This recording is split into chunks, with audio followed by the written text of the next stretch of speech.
phone is in your hand. Even at Christmas dinner, even during conversations, even when you're supposed to be present, it's there. You check it. Email, messages, posts, staying connected all day. Yet something feels empty. Christmas parties fill rooms with people. Voices everywhere, laughter, movement. And right in the middle of it, that strange hollow feeling, like you're watching your own life from somewhere far away. Thich Nhat Hanh called this the suffering of our time. We feel very lonely, even if we are surrounded by many people. We are lonely together. He said, we try to fill the vacuum inside by connecting with others through devices. We check email several times a day, post messages constantly, stay busy trying to connect. But it doesn't help. The Buddha taught something different. He said home is in us, an island we must return to. Not the house you're visiting for the holidays, not where your family gathers, but something deeper. We've been disconnected from ourselves so long that we walk without knowing we're walking. We're here, but not here. We're alive, but don't know we're alive. For the next 3 hours, we're exploring the practice of going home to yourself and the freedom that comes from refreshing how you see everything. If you'd like, share where you're listening from in the comments. Wherever you are, let yourself settle. This is the practice of going home. Let's begin.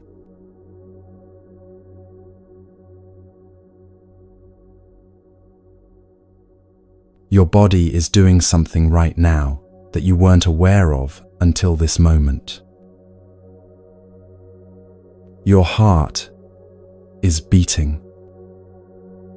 You didn't notice it until just now, and in a few seconds, you'll probably forget about it again. Your lungs are breathing. In and out, without you having to remember or manage or think about it. Blood is flowing through thousands of miles of vessels. Cells are regenerating.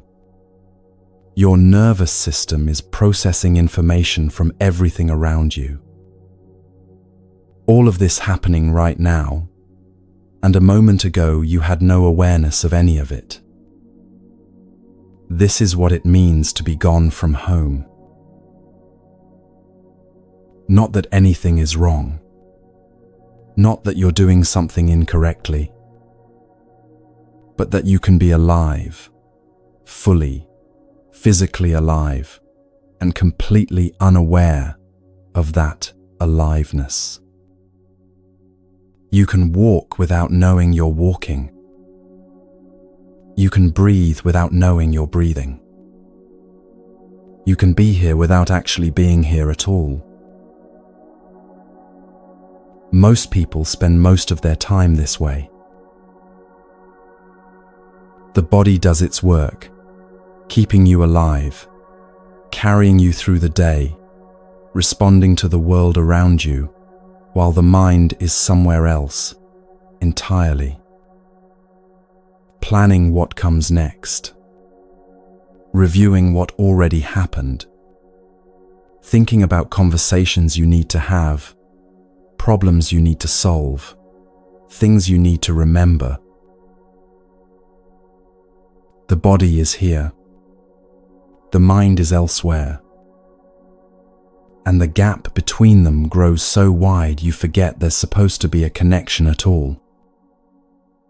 The Buddha taught about this gap. He said that most people walk through their lives asleep, not literally unconscious, but not fully awake either, moving through the world in a kind of trance where the body performs its functions and the mind races from one thought to the next, and somehow the person themselves, the awareness that could be present to all of this, is nowhere to be found. He offered a practice so simple it almost sounds like nothing. Sit down and breathe. That's it. That's the revolution. Sit down, know you're sitting down, and breathe, knowing you're breathing. When you do this, when you actually sit down with the intention of being present to your body, your breath, this moment, you begin to close the gap. The mind stops racing ahead or circling back. It settles, even if just for a few seconds, into the same place the body has been all along. You are here. Your body is your breathing. Your body is your heartbeat. Your body is your feet on the ground, your hands resting wherever they are, your spine holding you upright. When you bring awareness to any of these, when you actually feel your breath moving or your feet touching the floor, you connect with your body. And when you connect with your body, you are at home. Because body is part of home. Think about how much time you spend looking at screens. An hour passes. 2 hours. Maybe more. Eyes focused, fingers moving, mind absorbed in whatever task or information or distraction the screen offers.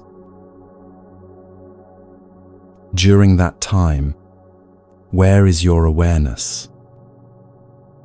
Inside the screen, inside the work, inside the endless stream of messages and tasks and content that never stops coming. The body sits there the entire time, breathing, existing, holding you upright so you can do the work. But you forget it's there. Completely. Not that you think about your body and choose to ignore it. You actually forget it exists at all, as if you were just a mind floating in front of a glowing rectangle with no physical form whatsoever. Hours can pass this way. The morning becomes afternoon. Afternoon becomes evening. And somewhere in those hours, you disappeared entirely from yourself. Your neck might be bent forward at an angle that will cause pain later. Your shoulders might have crept up toward your ears. Your breath might have become so shallow it's barely breath at all. But you don't notice any of this because you're not there to notice. Some people who practice Buddhist teachings address this directly. They set a timer. Every 15 minutes, a gentle sound plays. A bell, a chime, something soft. When they hear it, they stop. Whatever they're doing stops. The typing stops. The reading stops. The mental momentum that was carrying them from one task to the next, that stops too. They take one breath and know they're breathing. They feel their body in the chair, their feet on the floor. They notice what's actually here in this moment, the temperature of the air, the sounds around them, the simple fact of being alive. Then they return to whatever they were doing. This might sound like an interruption, like something that would make you less productive or break your concentration. But something different happens. Each time you stop, each time you remember you have a body, each time you take one conscious breath, you practice coming home. And after a while, you don't disappear so completely anymore. You're working, but you haven't left yourself behind. You're thinking, but you're also breathing. You're engaged with the task, but you haven't forgotten you're alive. The 15-minute bell becomes like a friend who gently taps you on the shoulder and says, "Remember, you have a body. Remember, you're breathing. Remember, you're here." And each time you remember, each time you return, the gap between body and mind grows a little smaller. The body is a wonder. Not because it's perfect or strong or beautiful by some standard, but because it works. Right now, as you listen to these words, your body is performing thousands of tasks to keep you alive. Your heart pumps blood. Your lungs exchange oxygen. Your digestive system processes whatever you've eaten. Your immune system identifies and responds to threats you'll never know about. Your kidneys filter waste. Your liver detoxifies. Your skin breathes and protects. Your bones support your entire structure. Your muscles contract and release with each movement you make. All of this happening automatically, whether you pay attention or not, whether you appreciate it or not, whether you even remember you have a body or not. The body doesn't ask for much. It doesn't demand constant attention or praise or acknowledgement.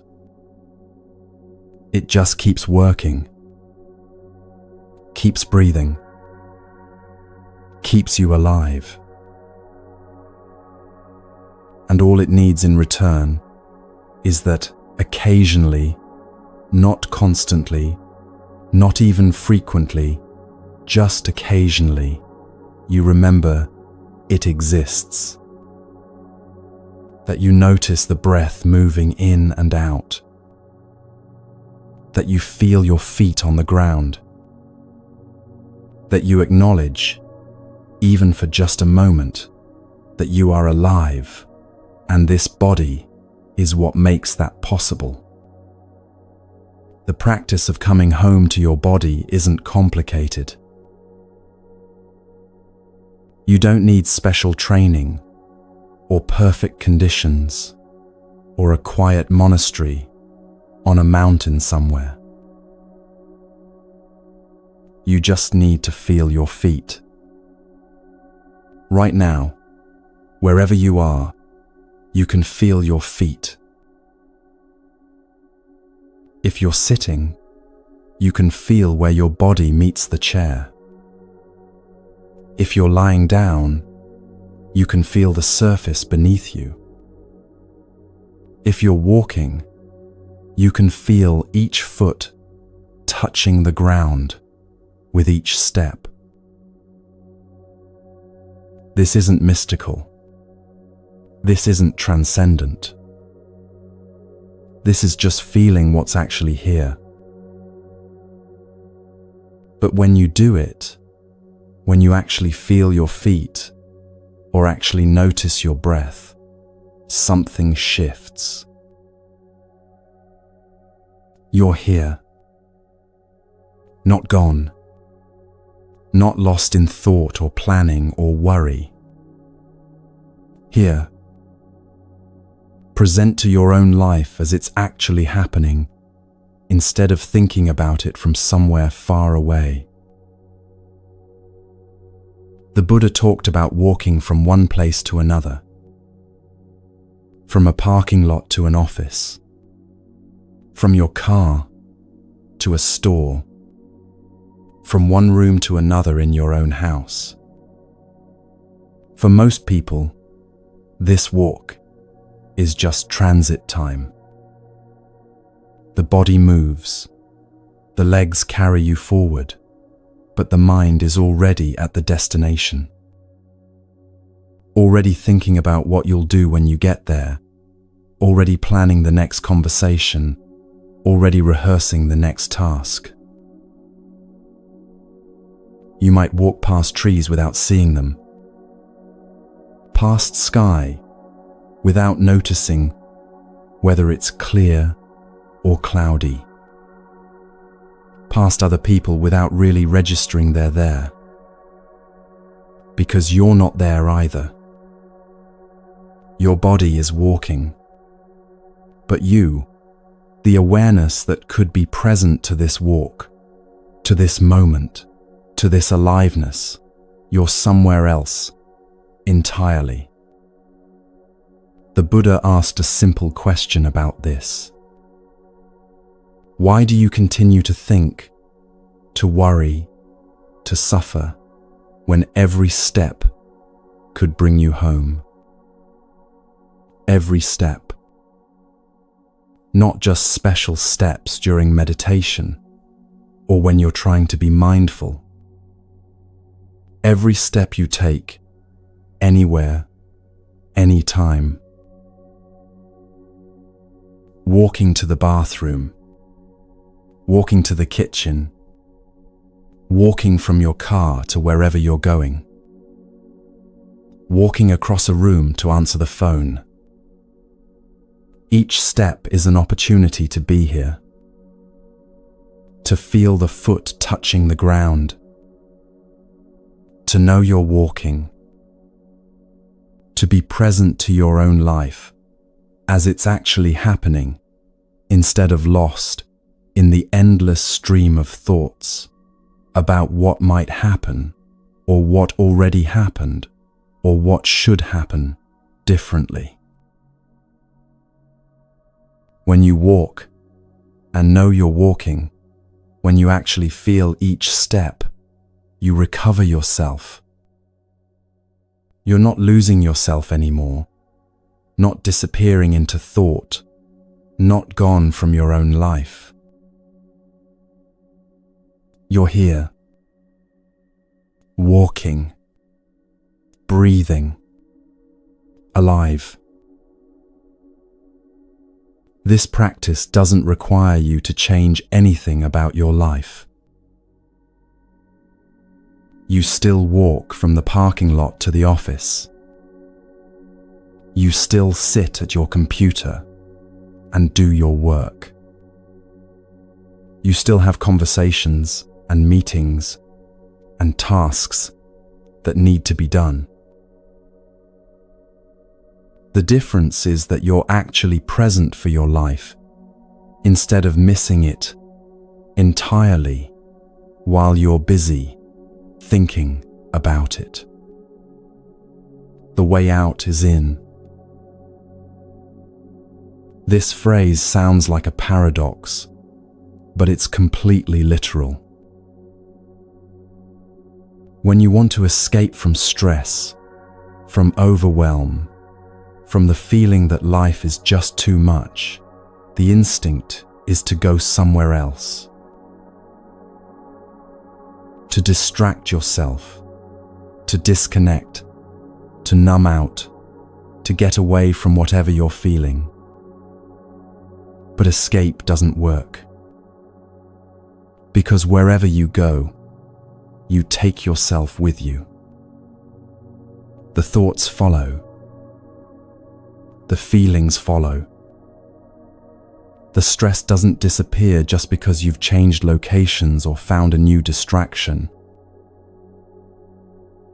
You can scroll through your phone for an hour, and when you finally look up, the feeling you were trying to avoid is still there. You can watch videos or read articles or check messages, and none of it actually helps because you're not addressing what's actually happening inside you. The way out is in. You go into your body, into your breath, into this moment, exactly as it is. You stop trying to escape, and instead, you arrive. You sit down. You breathe. You feel your body. And in that arrival, something unexpected happens. The thing you were trying to escape from, it's still there. But it's not as overwhelming as it seemed when you were running from it. When you finally stop and turn around and face what you've been avoiding, you discover it's not a monster. It's just a feeling. Maybe fear, maybe sadness, maybe loneliness, or anxiety, or anger. But when you stop running and actually sit with it, when you breathe with it and let it be there without fighting it, it changes. Not that it goes away immediately, not that it becomes pleasant, but it's not impossible anymore. You can be with it. The Buddha taught a very specific practice for this. When you sit down and come home to yourself, when you connect with your body and your breath, you discover what's been waiting there. Feelings. Ones you've been avoiding or running from or trying to fix or make go away. Maybe loneliness. Maybe fear. Maybe sadness or anxiety or anger or shame. These feelings are part of home too. They're not intruders. They're not evidence that something is wrong with you. They're not problems to be solved or emotions to be overcome. They're just parts of yourself that need care. The practice is to smile to your feeling. Not a fake smile. Not pretending everything is fine when it's not.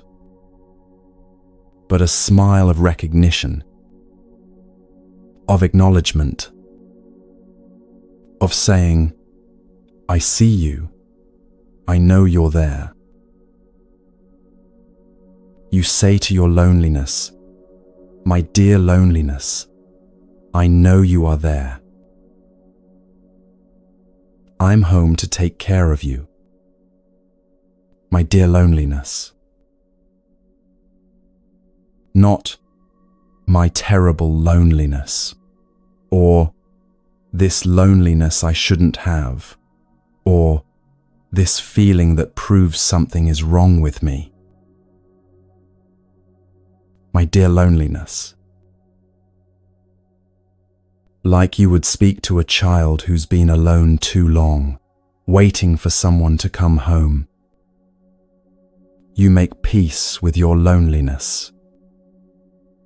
You make peace with your fear. You make peace with whatever feeling is there. This is completely different from what most of us have been taught. We've been taught to fight difficult feelings, to overcome them, to think positively, to distract ourselves, or numb them, or push through them, or make them go away as quickly as possible. We've been taught that difficult feelings are signs of weakness or problems to fix or evidence that we're not doing life correctly. The Buddha taught the opposite. You embrace your feeling with tenderness, whether it is fear or anger or loneliness. You don't fight it. You don't try to make it disappear. You don't pretend it's not there. You embrace it. Think about what embrace means. To hold something close. To wrap your arms around it. To let it know it's not alone. When a child is scared, you don't tell them to stop being scared. You don't lecture them about how their fear is irrational or how they should think differently. You hold them. You let them know you're there. You say, I see you're scared. It's okay. I'm here with you. This is what you do with your own feelings when you come home. There's a part of you that's like a child who's been alone too long. Not literally a child, but some part of yourself that feels young and scared and like no one is coming. No one cares. No one even remembers you're here. Maybe it's the part that feels afraid late at night when everything is quiet. Or the part that feels lonely, even when surrounded by people. Or the part that carries old pain from years ago that never quite healed. The practice is to recognize this part, to see it clearly, to acknowledge it's there, and then to embrace it. Not to fix it, or heal it, or make it grow up faster. Not to tell it to stop feeling what it feels. Just to be there with it. To say, I know you've been waiting. I know you've been alone. I'm sorry I left you here so long. I'm home now. This is what it means to take care of home. Not cleaning everything up immediately. Not making everything perfect. Not fixing every broken thing all at once. Just being there. Being present. Letting the scared parts of yourself know they're not alone anymore. You do this with your breath. You breathe in, and you're aware you're breathing in. You breathe out, and you're aware you're breathing out. And while you're breathing, you let yourself feel whatever is there.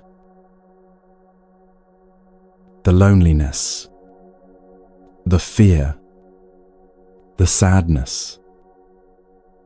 You don't try to breathe it away or make it disappear. You just breathe with it. Like sitting with a child who's upset. You don't need to fix anything or say the perfect thing. You just need to be there, breathing, present. And slowly, gradually, something shifts. Not all at once, not dramatically, but the feeling changes when you stop running from it. When you turn around and face it and say, I see you, I'm here with you. It's not a monster anymore. It's just a part of yourself that was scared you'd left forever. The Buddha said, be a home for yourself. Not for someone else. Not after you're perfect. Not someday when you finally have it all together. Now, with this breath, with this feeling, whatever it is, be an island unto yourself. This doesn't mean isolation. It doesn't mean you never need anyone else, or that relationships don't matter. It means you learn to be present to yourself first. Because you can't give what you don't have. If you don't know how to come home to yourself, how to sit with your own loneliness, how to embrace your own fear, how can you be truly present with someone else? You can't. You'll be two people both looking for home in each other, both empty-handed, both hoping the other person has what they need. But when you know how to come home to yourself, when you can sit down and breathe and be with your own feelings without running away, then you have something real to offer. Not neediness disguised as connection. Not two emptinesses trying to fill each other, but actual presence, actual home. You can be with someone else because you're no longer desperately searching for them to save you from yourself. You can listen to their pain without trying to fix it immediately, because you've learned to sit with your own pain. This Christmas season, when everything is about going home, the invitation is to discover the home you carry everywhere. Not the house you're visiting, not where your family gathers, but the home that's always been here, waiting for you to return. Your body, your breath, this moment, every step you take can bring you back. Every breath reminds you you're alive. Every time you stop and feel your feet on the ground, you're practicing coming home. You don't need to wait for the perfect conditions. You don't need to be fixed or healed or enlightened first. You can come home right now. Sit down. Breathe. Feel your body. Notice what's there.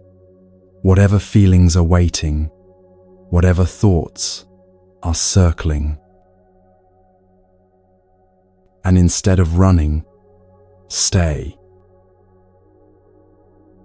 Say to whatever you find there, I see you. I know you're here. I'm home to take care of you. This is the practice. Not once, not just today, but again and again, breath by breath, step by step, moment by moment. Coming home, being home, taking care of home.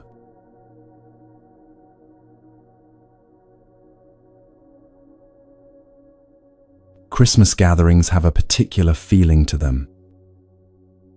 Everyone arrives carrying something, not just the dishes they brought or the wrapped presents, but something heavier. Everyone is looking for warmth, for safety, for some kind of comfort that will make the loneliness less sharp. Family members sit around tables, and beneath the conversation about weather and work and what's new this year, there's a quieter current running through the room. Each person hoping someone else has what they need. Each person hoping this gathering will finally fill the emptiness that's been there all year. It doesn't work. Not because people don't care about each other, or because families are broken, or because something is wrong with wanting connection. It doesn't work because everyone is looking for home in each other, and nobody brought home with them. The Buddha taught something very specific about this. Before you can go to him, to her, to help, you have to help yourself. You have to connect with yourself. And then when you have been able to connect with yourself, then the next step is possible, will be successful to connect with the other person. Without the first step, the second step is not possible. This isn't selfishness. This isn't about ignoring other people's needs or focusing only on yourself while everyone else suffers. This is about understanding a simple truth. You can't give what you don't have. If you haven't found home in yourself, if you don't know how to sit with your own loneliness or breathe with your own fear, you can't offer that to anyone else. You can only offer your own emptiness and hope theirs will somehow fill yours.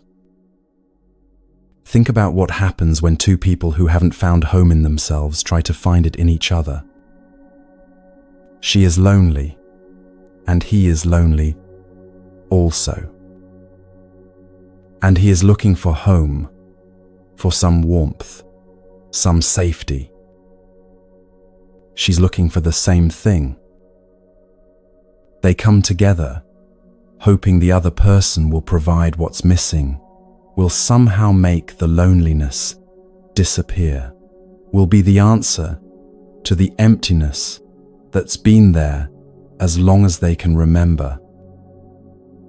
For a little while, it might seem to work. The newness of connection, the excitement of someone paying attention, the temporary relief of not being alone, all of this can feel like home. But it's not home. It's two people leaning on each other, and neither one has ground beneath their feet. Eventually, the weight becomes too much. The loneliness comes back. The emptiness returns.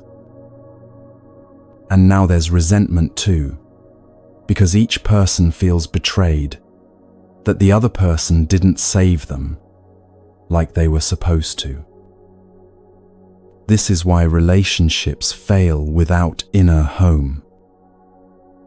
Not because people don't love each other enough, or because they chose the wrong person, or because something is fundamentally broken in them, but because they're asking another human being to do something only they can do for themselves, to be their home, their ground, their escape from their own inner experience. Watch this happen at any Christmas gathering. Someone arrives upset, and immediately others try to cheer them up. Someone is anxious, and others offer reassurance that doesn't actually reassure. Someone is lonely, and others fill the air with words and activity, trying desperately to make the loneliness go away. All of this coming from good intentions, from genuine care and love. But none of it works because everyone is trying to give what they don't have, trying to offer stability when they're unstable, trying to provide comfort when they're uncomfortable, trying to be home for someone else when they haven't found home in themselves. The Buddha's teaching is that once you have got a home, you can go to your partner. Once you know how to sit down and breathe, once you know how to be with your own feelings without running away, once you've learned to say, "My dear loneliness, I'm home to take care of you," then you can go to someone else. Not as someone desperately seeking rescue, but as someone who has something real to offer. You are confident because you know how to connect with yourself, how to have a home for yourself. So that confidence in you will inspire him or her to do the same. She can find a home in you, and then she will lean on that in order to build a home in herself. Not that you become her home, but that your presence, your actual, grounded presence, shows her it's possible. Shows her what it looks like when someone isn't running from themselves. Shows her there's another way. This confidence isn't arrogance or superiority. It's not thinking you're better than others, or that you've figured everything out. It's simply the quiet stability that comes from knowing how to come home to yourself. From having practiced sitting down and breathing enough times that you trust you can be with whatever arises. From having turned towards your own loneliness and fear enough times that you're no longer terrified of them. From having found ground beneath your feet that doesn't shift when circumstances change. When you have this kind of confidence, this kind of inner home, people feel it. They might not be able to name what's different about you. They might not understand why they feel calmer in your presence. But they sense something that you're not frantically seeking, not desperately trying to make them be a certain way, not using the interaction to escape from yourself. You're just there, breathing, present, with room inside yourself to actually be with them. This is the gift you can actually give this Christmas season. Not the perfect present or the right words or the ability to fix someone else's pain, but your own presence, your own groundedness. The home you've found in yourself that allows you to sit with someone else without needing them to be different, without needing them to make you feel better, without needing anything from them except to be exactly who they are in this moment. When you walk into a Christmas gathering and you've done the practice of coming home to yourself, even if just for 10 minutes before you arrived, Even if just sitting in your car breathing before going inside, you bring something different into the room. You're not desperately scanning for someone to save you from your own discomfort. You're not performing or pretending or trying to be someone you're not. You're just there, breathing, present, at home in yourself, even when surrounded by people who might not be at home in themselves. And people feel this. They might not be able to name it or explain it, but they feel the difference between someone who's frantically seeking and someone who's simply present. Your calmness doesn't come from having no problems or being enlightened or having life figured out. It comes from knowing how to come home to yourself, how to breathe with whatever's there, how to be with your own experience without needing to escape it. The Buddha taught that you don't really need a phone or a device or anything technological to create real connection. You need your eyes to look at someone with compassion. You need your presence. You need your willingness to be there without judgment, without trying to fix them, without needing them to be different than they are. Think about what happens in most interactions now. Someone shares something difficult, and immediately the other person reaches for their phone to show them something distracting, or offers advice to fix the problem, or changes the subject to something more comfortable. Not because they don't care, but because they can't be with discomfort, not their own, and therefore not anyone else's either. True connection isn't about staying in touch through messages or keeping up with someone's posts or knowing what they're doing every day. True connection is what happens when two people are both present at the same time. When you have been able to connect with yourself, and then you sit with someone else who's struggling, whatever you say, whatever you think will help her, will help him to recover herself, to recover himself. Not because you have the perfect advice, or because you know how to solve their problems, but because you're not running from your own experience, so you don't need them to stop having theirs. You can sit with someone's pain without immediately trying to make it go away. You can listen to someone's fear without rushing in with solutions. You can be with someone's loneliness without trying to distract them from it. This is what most people have never experienced. Someone who can simply be there with them, not trying to change them or fix them or make them feel better, faster.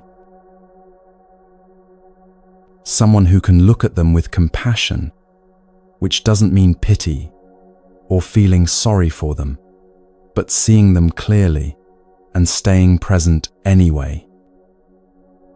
Compassion isn't an emotion you work yourself into feeling. It's what naturally arises when you're present with someone and not running from your own experience. When you've sat with your own pain enough times that someone else's pain doesn't terrify you. When you've been with your own loneliness enough that someone else's loneliness doesn't feel like a threat or a burden. When you've found home in yourself, you have room to let someone else be exactly where they are, without needing to rush them through it. The teaching is very practical about how this works. There's a home here, and there's a home here, and there's a collective home here. When you've found home in yourself, and someone else has found home in themselves, then when you come together, there's a shared home. Not that you become each other's home or that you're responsible for maintaining their inner stability, but that two people who know how to be present with themselves can create something between them that's real and stable and safe. This collective home is different from codependence or neediness, or two emptinesses trying to fill each other. It's what becomes possible when both people have done the work of coming home to themselves first. They can be together without losing themselves. They can care about each other without needing the other person to be different. They can offer support without carrying the weight of someone else's entire emotional experience. Imagine two people sitting together, both breathing, both present to their own experience, both at home, in themselves. The silence between them isn't awkward or uncomfortable because neither person needs to fill it. They can simply be together. When one person speaks, the other can actually listen because they're not busy preparing their response or thinking about themselves or trying to fix what's being said. This is the collective home, the space that opens up between two people who've both found ground in themselves. And here's what's extraordinary about this teaching. Even in different towns, even separated by distance, true connection is possible. When you've found home in yourself, when you know how to be present to your own experience, you can connect with someone else, even when you're not physically together. Not through constant texting or video calls or maintaining an illusion of closeness, but through actual presence, through being so grounded in yourself that when you think of someone, when you speak to someone, even across distance, something real passes between you. This Christmas season is filled with people trying to connect across distance. Family members who live in different cities, friends who haven't seen each other in months or years, relationships strained by geography or circumstance. And most of that connection attempt happens through devices, through messages and calls and video chats that try to bridge the gap, but somehow leave everyone feeling more disconnected than before. The reason these technological connections often feel empty isn't because technology is bad or because video calls can't work. It's because people are trying to use technology to create something they don't have in themselves. They're trying to use devices to fill the emptiness, to escape the loneliness, to avoid being present to their own experience. And when you're not present to yourself, you can't be present to anyone else, no matter how many messages you send or how often you video call. The Buddha's teaching points to something different. You don't need technology to maintain connection. You need to know how to be present with yourself. Because when you're grounded in your own experience, when you've found home in yourself, you carry that groundedness everywhere. It's not dependent on proximity or constant communication or keeping up appearances. It's something real in you that remains stable, whether you're sitting next to someone or thousands of miles away. When you call someone from this place, from having found home in yourself, from being present to your own breath and body before picking up the phone, the call is different. Your voice carries something different. The silence isn't uncomfortable. You're not frantically filling space or performing connection. You're actually there. And because you're actually there with yourself, you can be actually there with them too, even through a screen or across a phone line. Christmas is a time when we have to practice going home. This isn't about religion or celebrating a particular holiday or following any specific tradition. This is about understanding that the season itself, with its emphasis on returning, gathering, coming back to something, points to a practice we need year-round, but especially now. The practice of going home to yourself. We are losing ourselves. We are lost. We have to find ourselves again. This isn't dramatic language or poetic exaggeration. Look at your own experience honestly. How much of your day do you spend actually present to your life versus lost in thought about the past or future? How often do you walk without knowing you're walking, eat without tasting your food, have conversations without really listening because your mind is somewhere else entirely? Most people spend most of their lives lost.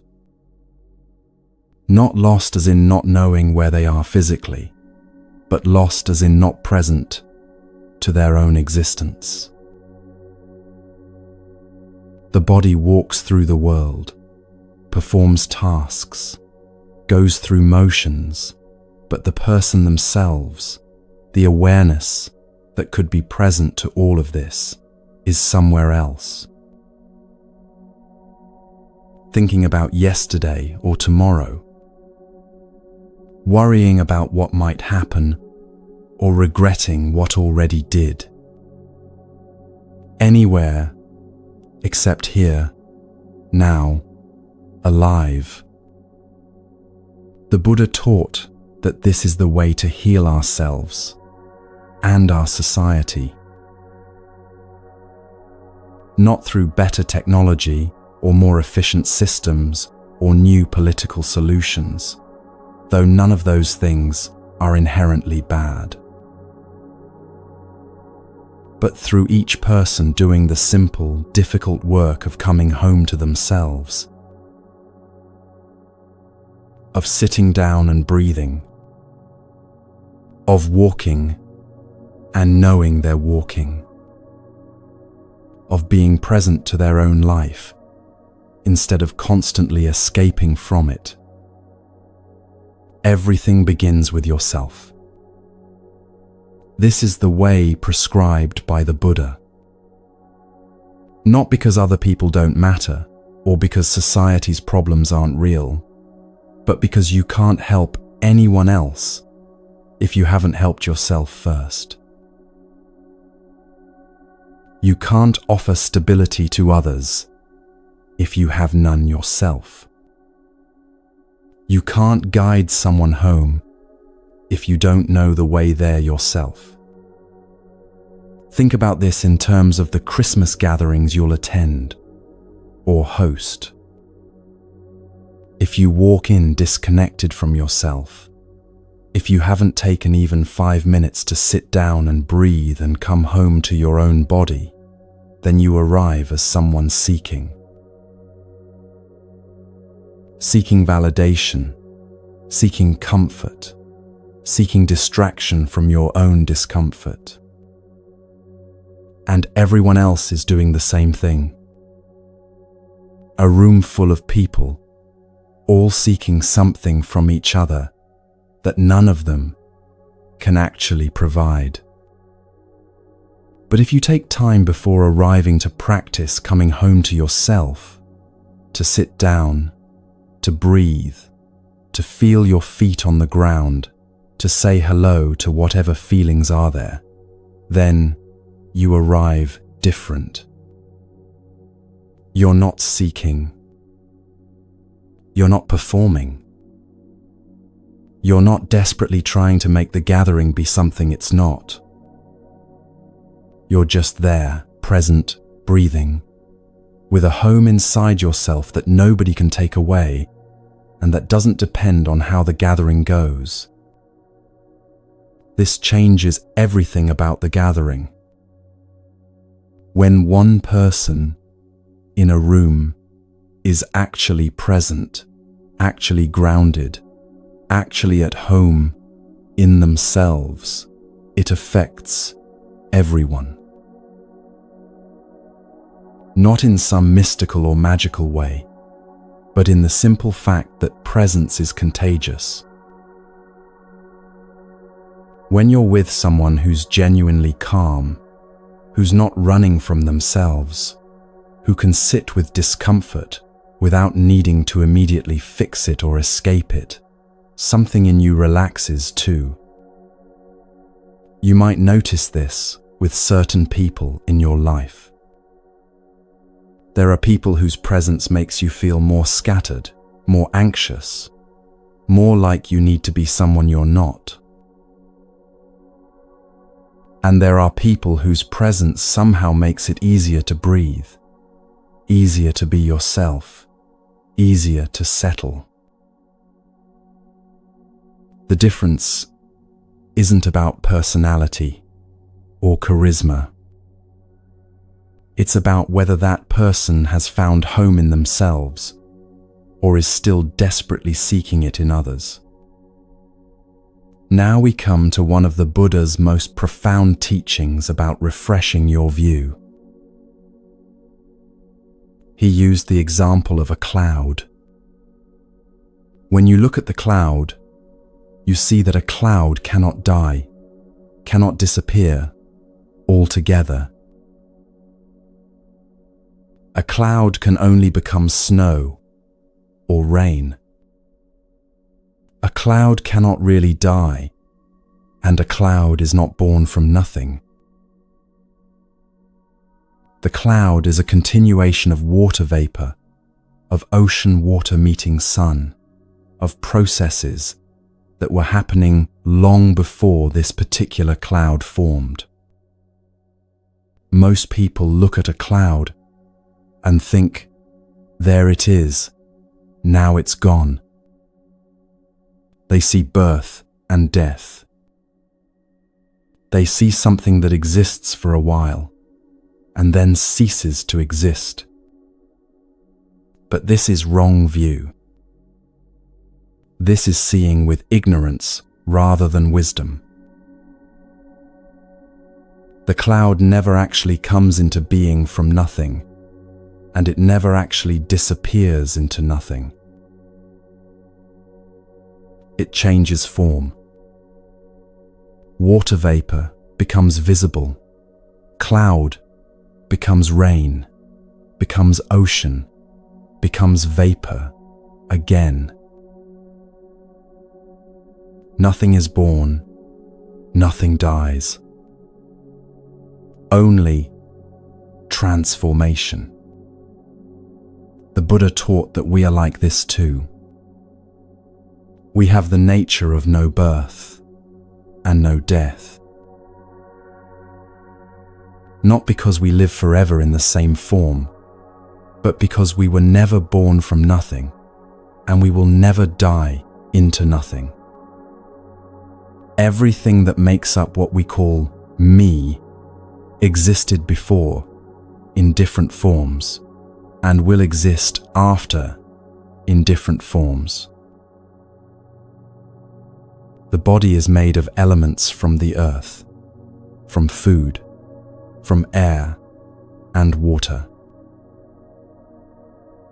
The mind is made of thoughts and perceptions learned from others, experiences accumulated over time. Nothing is truly separate or independently existing. When you really see this, not just intellectually understand it, but actually see it, you are free of birth and death. Not that your body becomes immortal, or that you no longer experience physical death, but that you see through the illusion that you were ever born or could ever die. You see that what you call you is a temporary coming together of elements that existed before and will continue after in different forms. This teaching might sound abstract or philosophical, sitting around a Christmas table, but it has immediate practical application. Most of our fear comes from believing we can lose what we are. We're afraid of death because we think we'll disappear. We're afraid of change because we think we'll lose ourselves. We cling desperately to experiences and relationships and circumstances because we believe our existence depends on them remaining the same. Watch how this fear operates during Christmas. Someone takes a photo because they're afraid the moment will be lost. Someone holds on too tightly to traditions because they're afraid change means death. Someone tries to make everything perfect because they believe this gathering needs to be preserved exactly as it is, or something essential will disappear forever. All of this coming from the deep fear that things born can die, that what exists can cease to exist, that we can lose what we are. But when you see like the Buddha taught, when you refresh your view to see things as they actually are, rather than how ignorance makes them appear, this fear dissolves. Not because you've convinced yourself of something, or because you're pretending death isn't real, but because you've seen through the illusion that there's something permanent to lose in the first place. The cloud is free of birth and death right now. It doesn't have to wait until it reaches some enlightened state. It's already free because it never was born and it never will die. It only transforms. And we are also like this. We have the nature of no birth and no death. Not someday, not in some future realm after we die, but right now. This body, this mind, this life, already free of birth and death when you see it clearly. This is how refreshing your view creates instant freedom.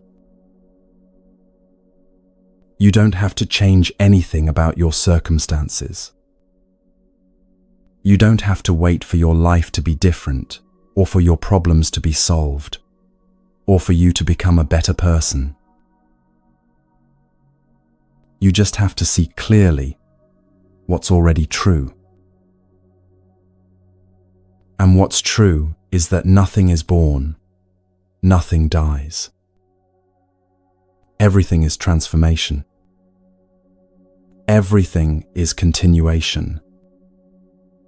Nothing is ever truly lost, because nothing was ever truly separate in the first place. When you sit at a Christmas dinner table and you see, with this kind of clarity, everything changes.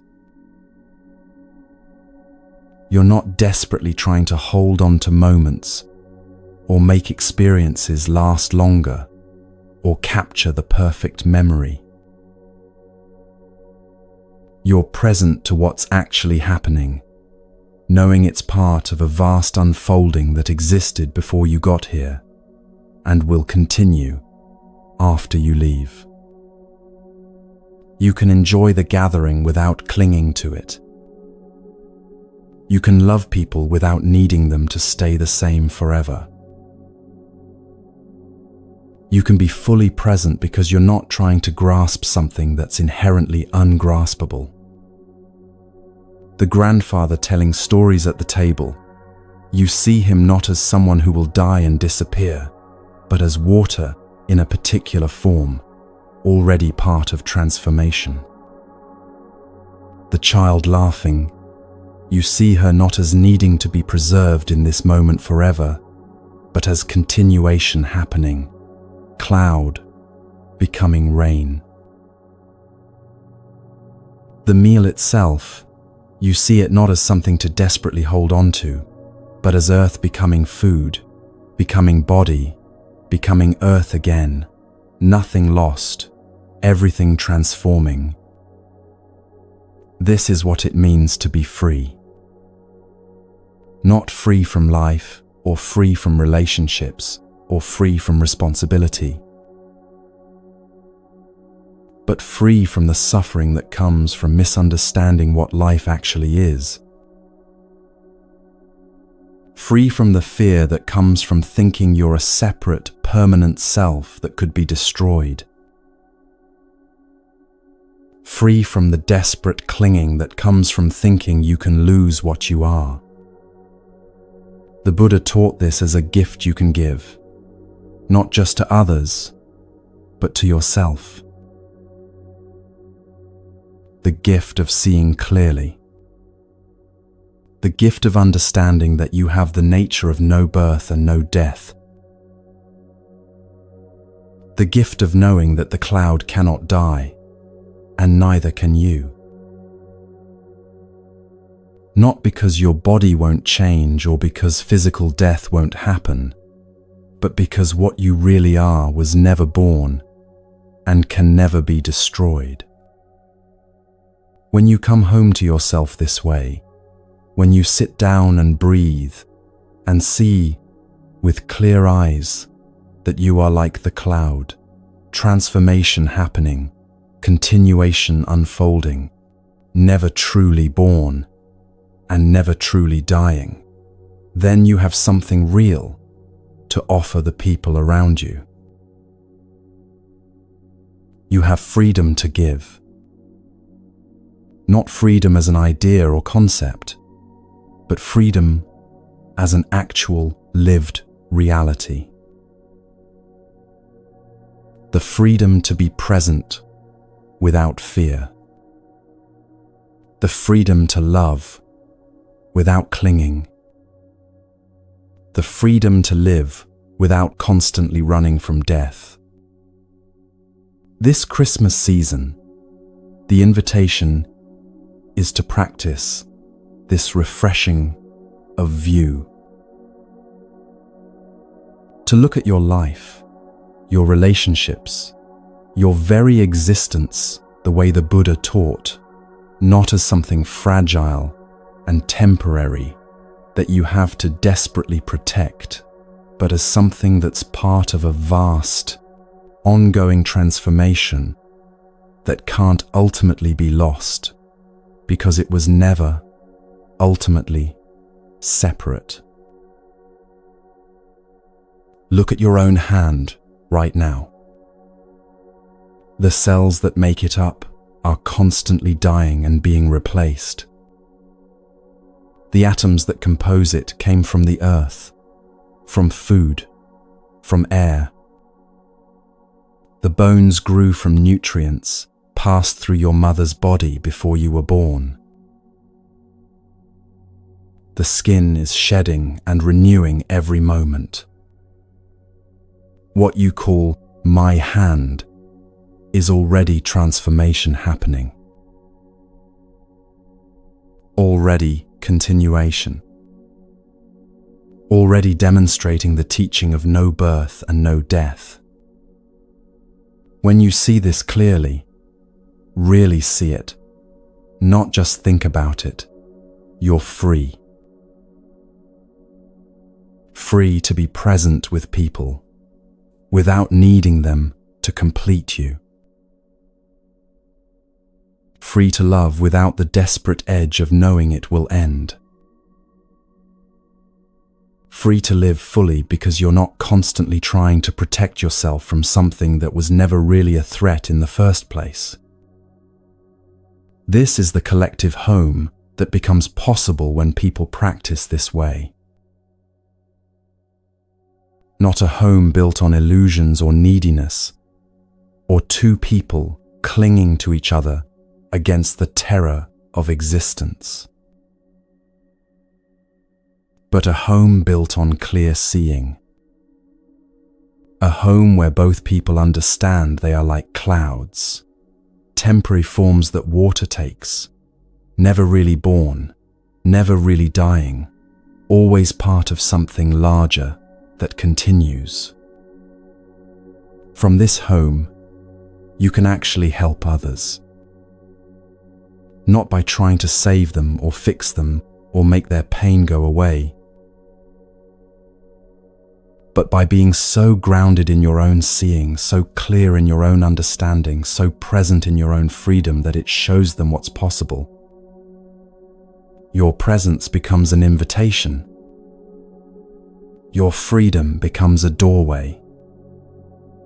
Your clarity becomes a light that helps them find their own way home. This is what the Buddha meant when he taught that everything begins with yourself.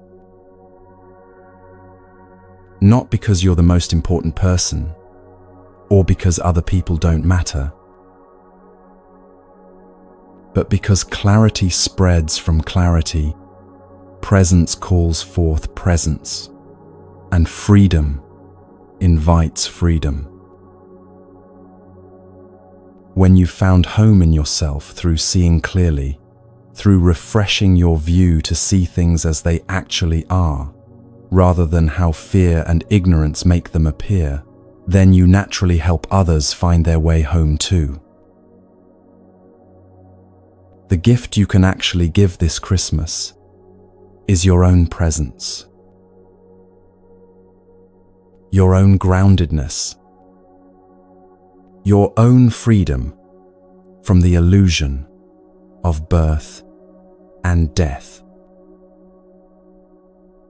Not as something you force on others or teach didactically, but as something you embody so fully that it becomes obvious. Like the cloud that's already free, because it never believed it was born and never feared it would die. Like the rain that knows it's just water, taking a different form. Like the snow that understands it's part of something that continues. This is how you help others find home. By finding it yourself first. By doing the practice of sitting down, breathing, seeing clearly. By refreshing your view until you see what's always been true, that you were never born, you will never die, you are transformation happening, continuation unfolding, part of everything, and separate from nothing. And from that seeing, from that home, from that freedom, you can finally offer something real to the people around you who are still searching.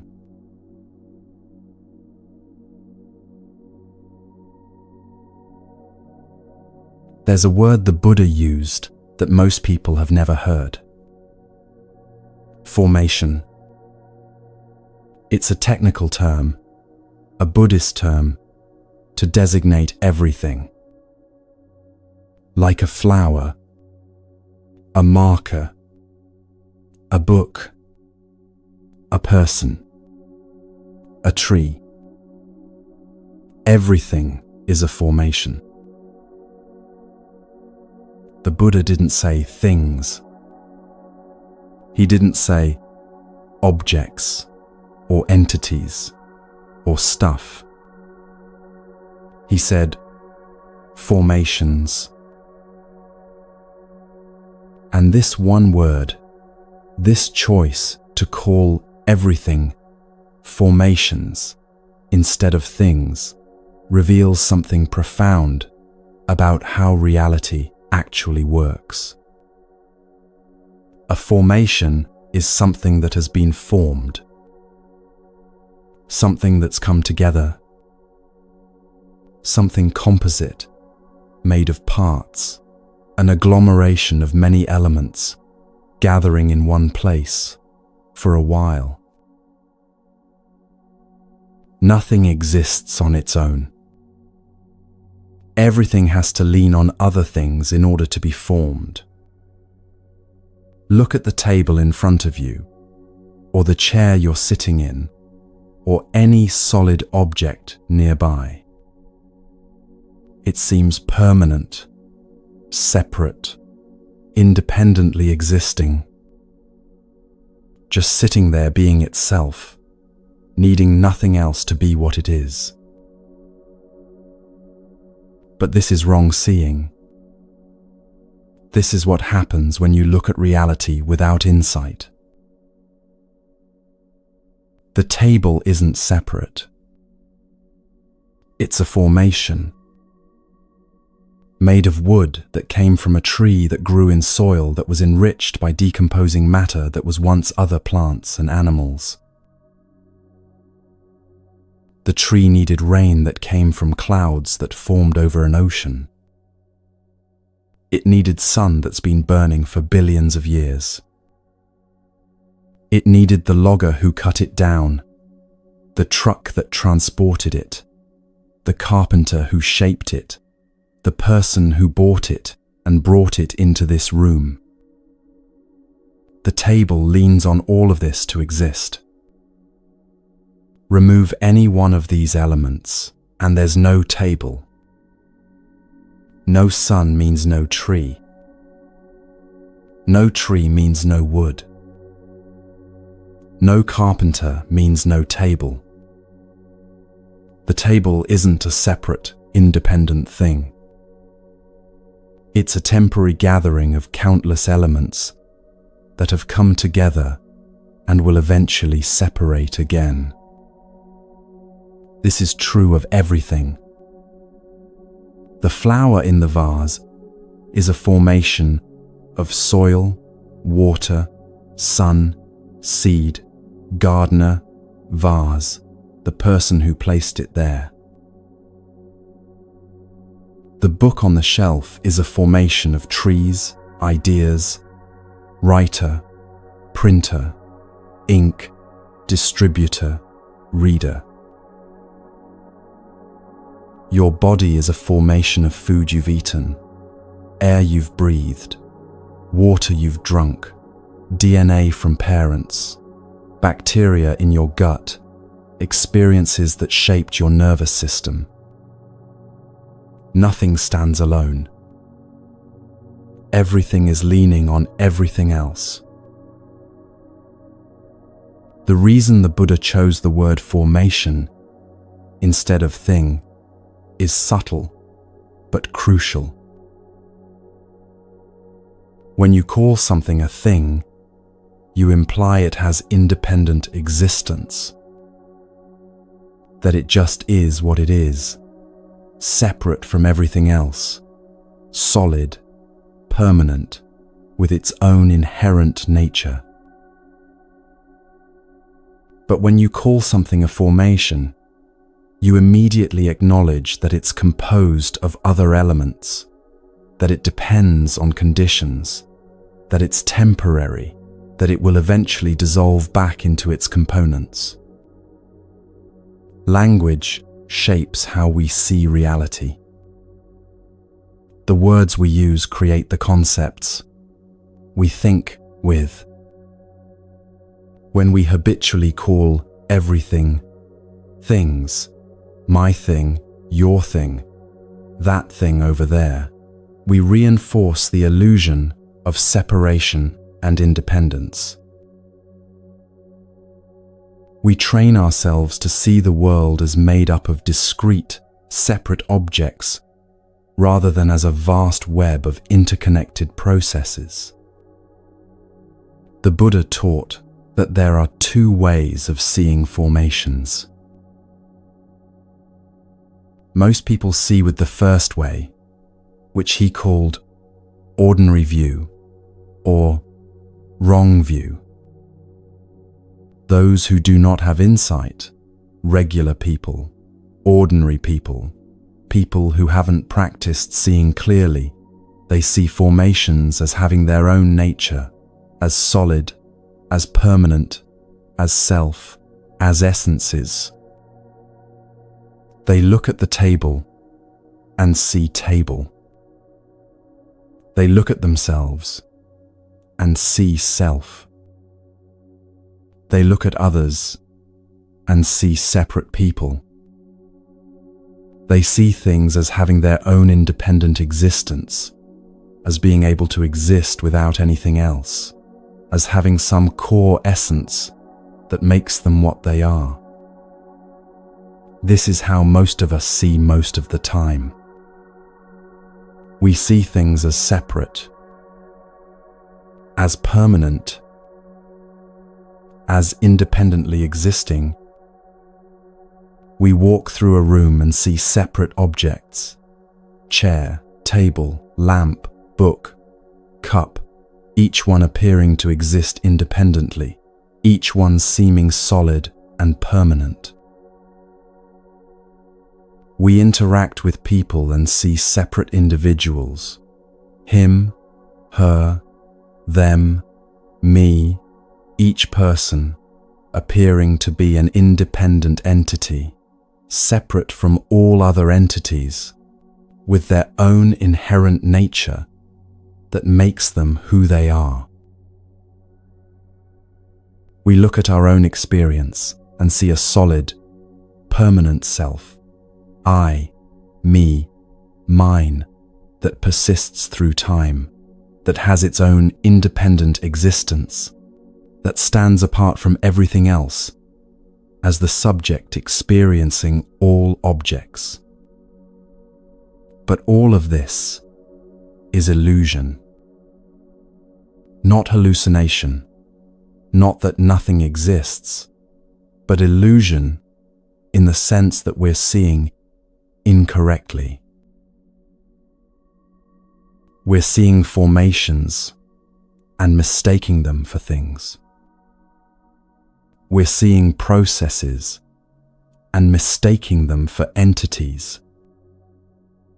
We're seeing temporary gatherings of conditions and mistaking them for permanent, independent, separate selves. This wrong seeing creates all of our suffering. When you see yourself as separate, you feel fundamentally alone. When you see yourself as permanent, you desperately fear change. When you see yourself as independently existing, you have to constantly defend and protect that existence because it feels threatened by everything else.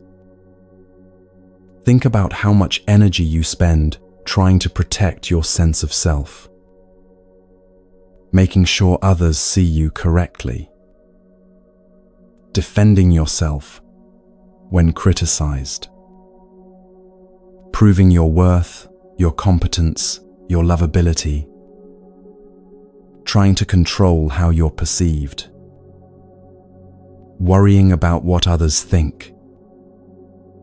All of this exhausting work comes from the illusion that there's a separate, solid self that needs protecting. The Buddha offered a different way of seeing. He called it right view. With right view, we see formations as co-arising entities. We see that everything leans on other things in order to manifest. We see interbeing mutual, arising, nothing existing independently of anything else. This isn't just philosophy or abstract thinking. This is training yourself to see what's actually there, instead of what your conditioned mind projects onto reality.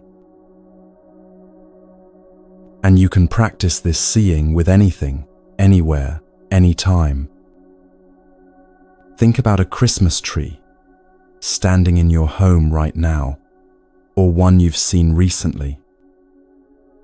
Most people look at it and see a tree, a separate thing brought in from outside, standing there being itself.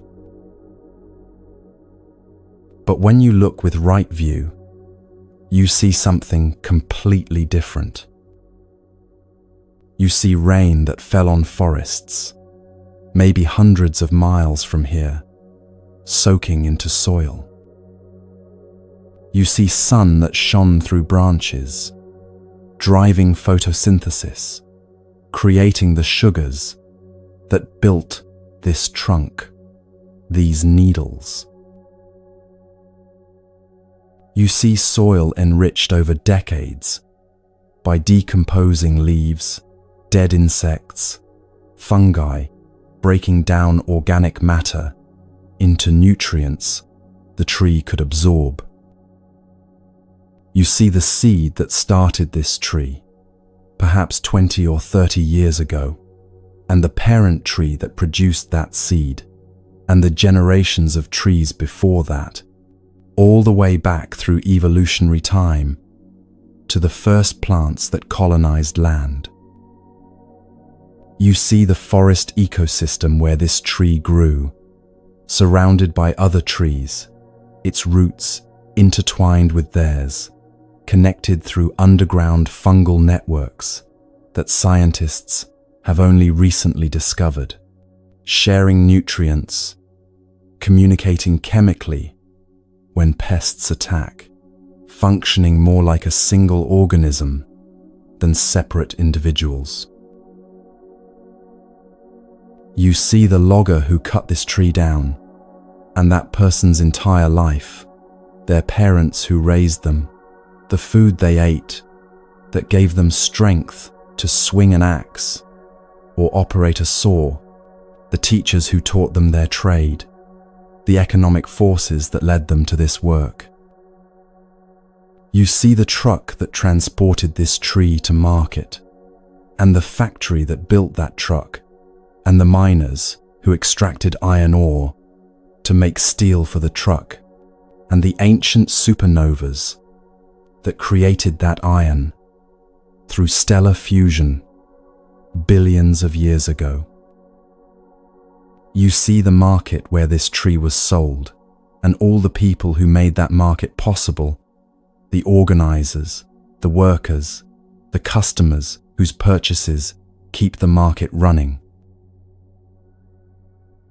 You see the money exchanged, and the complex economic system that makes money meaningful, and the governments that print currency, and the social agreements that give that currency value. You see your own hands that carried this tree into your home, placed it in water or a stand, positioned it in this spot. You see the food you ate that gave you energy to do this work. You see your parents who raised you, teaching you that Christmas trees are something people bring into their homes. You see every Christmas of your childhood, every image of Christmas you've ever absorbed, creating the context in which having a Christmas tree makes sense. You see the light that bounces off this tree into your eyes, and the evolution of eyes over millions of years, and the neural processing that interprets those light waves as tree, and the learning that taught you what trees are, and the language that gave you the word tree. the tree isn't a separate, independent thing. It's a formation, a temporary coming together of rain and sun and soil and seed and forest and logger and truck and metal and ancient stars and hands and food and parents and culture and light and eyes and neurons and language and everything else. This isn't poetic exaggeration. This is what the tree actually is when you see clearly. Every single one of those elements is necessary for this tree to be standing here now. Remove any one of them, and there's no tree in your home. When you see this, really see it, not just think about it, your relationship to the tree changes. You can't see it as just an object anymore, as a thing you bought and brought in to decorate with.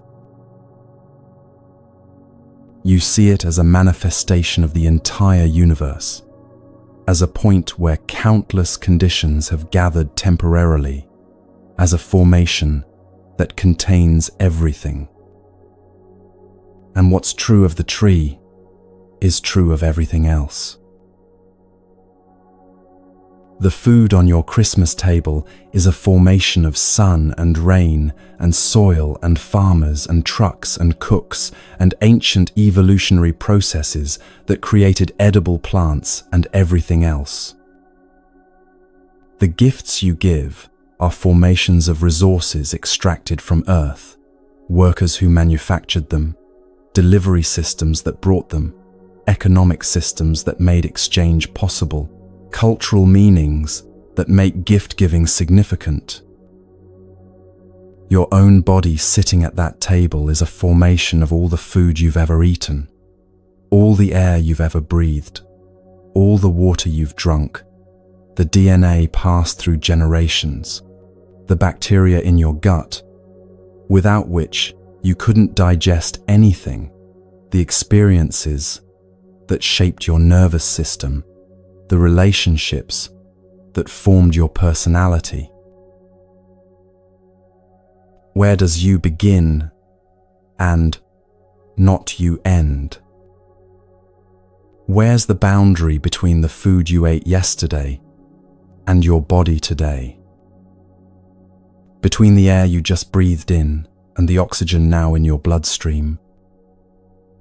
Between the words your parents spoke and the voice in your head? Between the trees producing oxygen and your lungs receiving it? There are no clear boundaries because everything is formation, everything is interbeing, everything is mutual arising with everything else. The Buddha took this teaching even further with an example that stops most people cold. He said, "There is rain, but we don't need a rainer to make the rain." Think about this. When you see rain falling, ordinary view says there must be someone or something making it rain. There must be an actor performing the action. There must be a doer doing the deed. But this is wrong view. Rain happens because warm air rises from Earth's surface, carrying water vapor. The vapor rises into cooler layers of atmosphere, where it condenses around tiny particles of dust or salt. Billions of these droplets gather together, forming clouds. As more vapor condenses, droplets grow larger and heavier. Eventually, they're too heavy for air currents to hold up, and they fall. It's a process, a formation, countless conditions coming together in a particular way. There's no rainer standing somewhere, making rain happen. No entity behind the action choosing to make it rain. There's just raining, a verb, not a noun.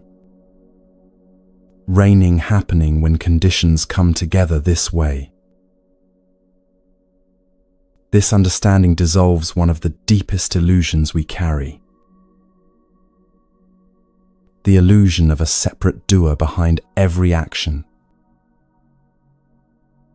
The illusion of a permanent self that exists independently, making choices, performing actions, receiving results. Ordinary view says, I am doing this. I made this happen. I am the actor, and there are receivers of my action. I am the subject, and everything else is object. I exist independently, separately, permanently, with the power to act on the world around me. But right view sees differently. Actions happen. Walking happens, but there's no walker separate from walking. Breathing happens, but there's no breather separate from breath. Thinking happens, but there's no thinker separate from thoughts. This doesn't mean you don't exist. It means you exist differently than you thought.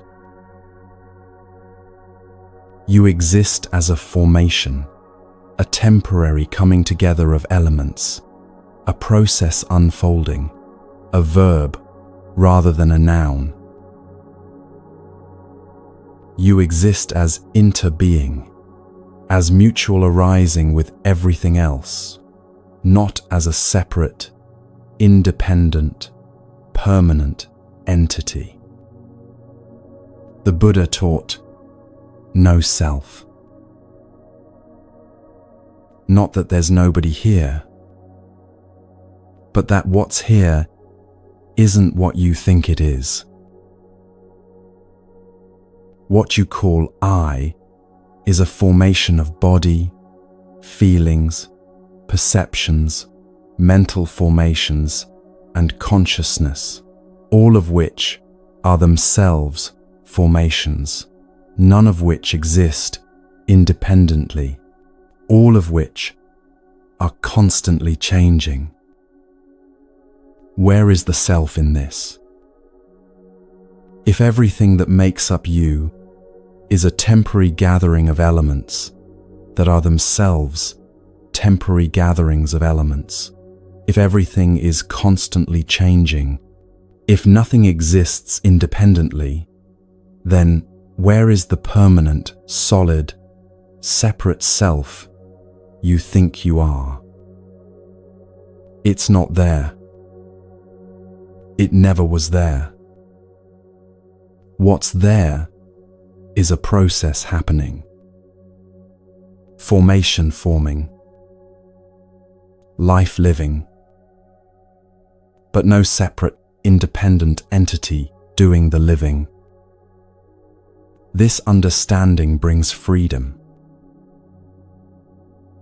When you see that there's no separate self, there's no separate self to protect. No separate self that can be threatened. No separate self that can be lost. The desperate quality that colors so much of life, the need to defend yourself, to prove yourself, to make sure you exist, to protect your existence from everything else.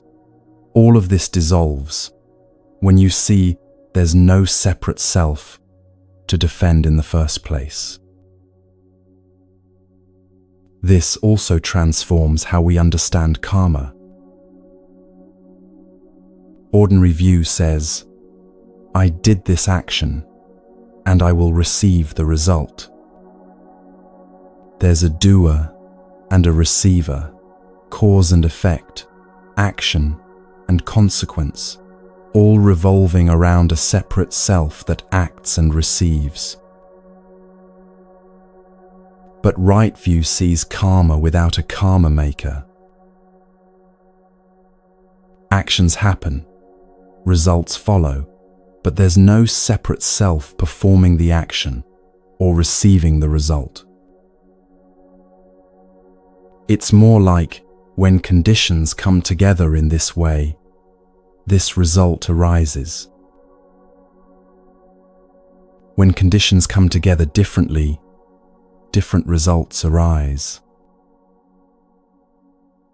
It's all mutual arising, codependent origination, formations leaning on formations, with no independent actor anywhere in the chain.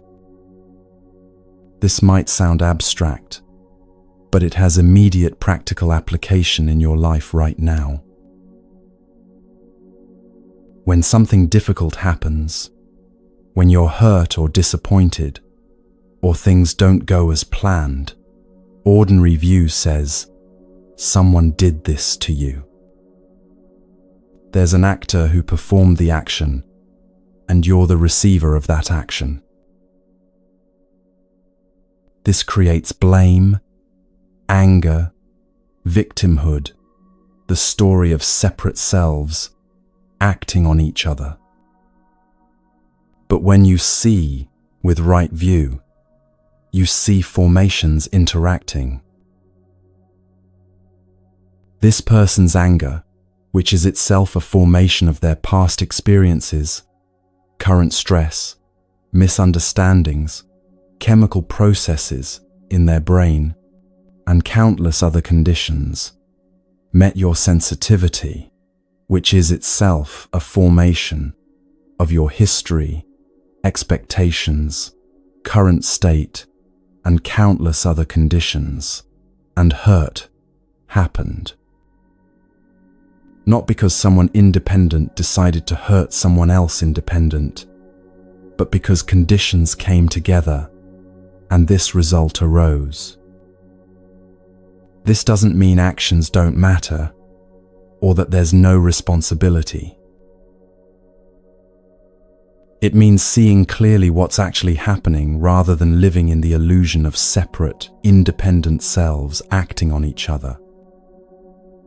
It means understanding that changing conditions changes results, that you can train yourself to respond differently, that formations can be reshaped because they're processes, not fixed things. Now we come to one of the Buddha's most startling teachings. He said that with ignorance, with ordinary view, with wrong seeing, the question is, to be or not to be.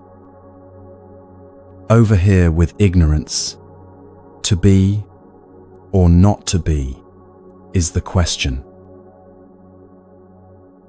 But over here with right view, with clear seeing, to be or not to be is no longer the question.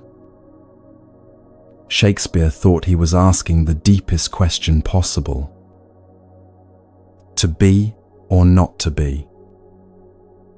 Existence or non-existence.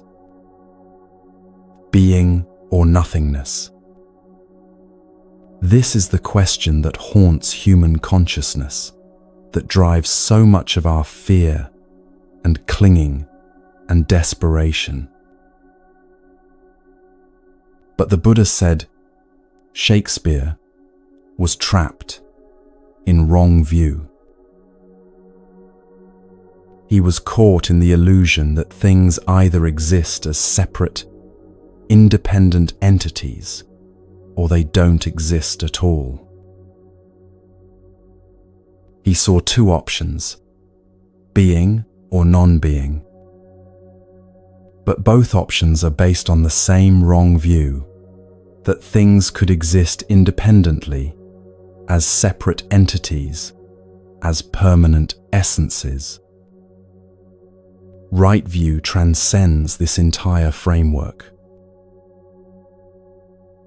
Right view is the view that transcends the notion of being and non-being. Things don't exist the way you think they exist. They don't exist as separate, independent, permanent entities. But they also don't not exist. They exist as formations, as temporary gatherings of conditions, as mutual arising, as interbeing. The Christmas tree in your home, does it exist or not exist? Ordinary view says, of course it exists. I can see it right there. But when you look deeper, where is the tree? Is it in the wood? But the wood is rain and sun and soil. Is it in the shape?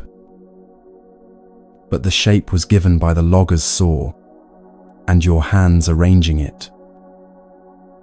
Is it in your perception of it?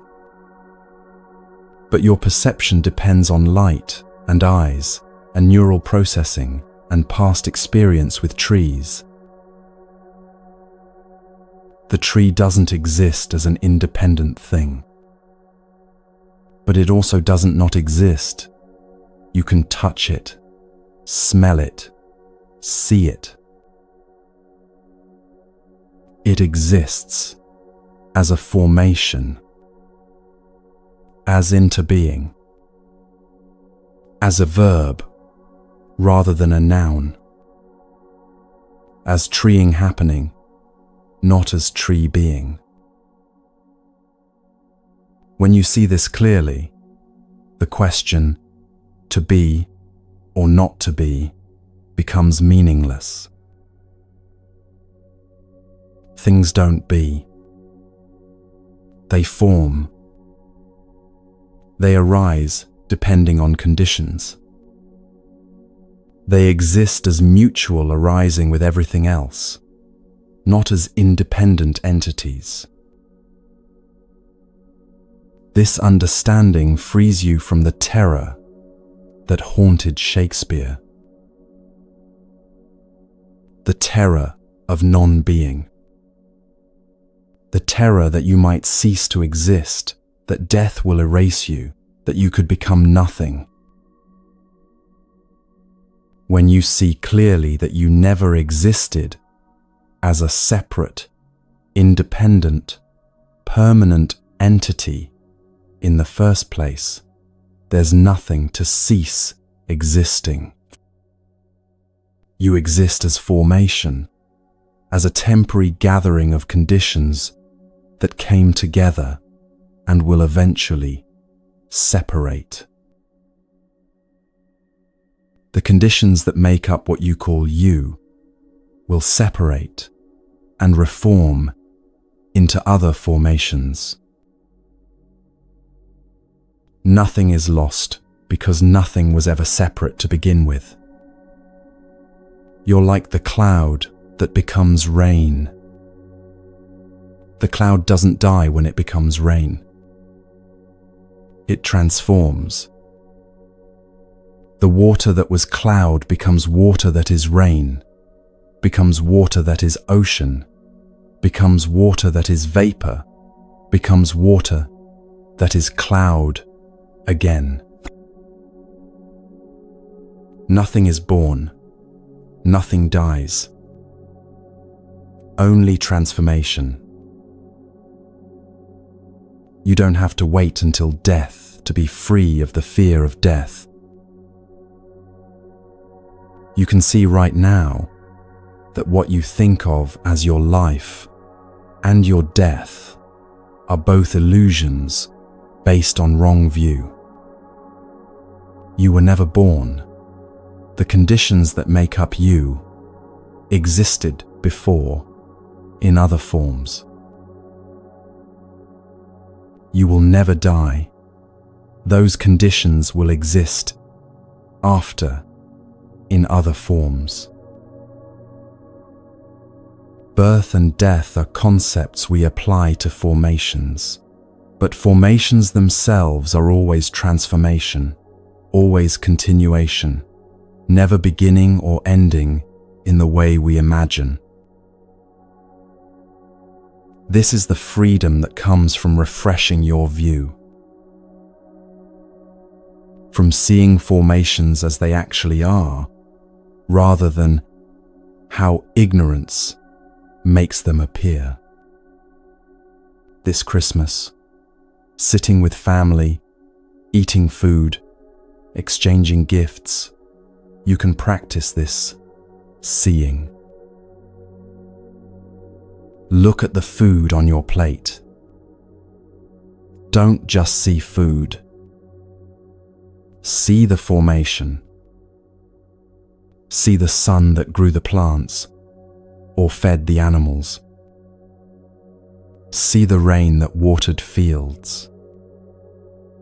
See the soil enriched by countless organisms over decades or centuries.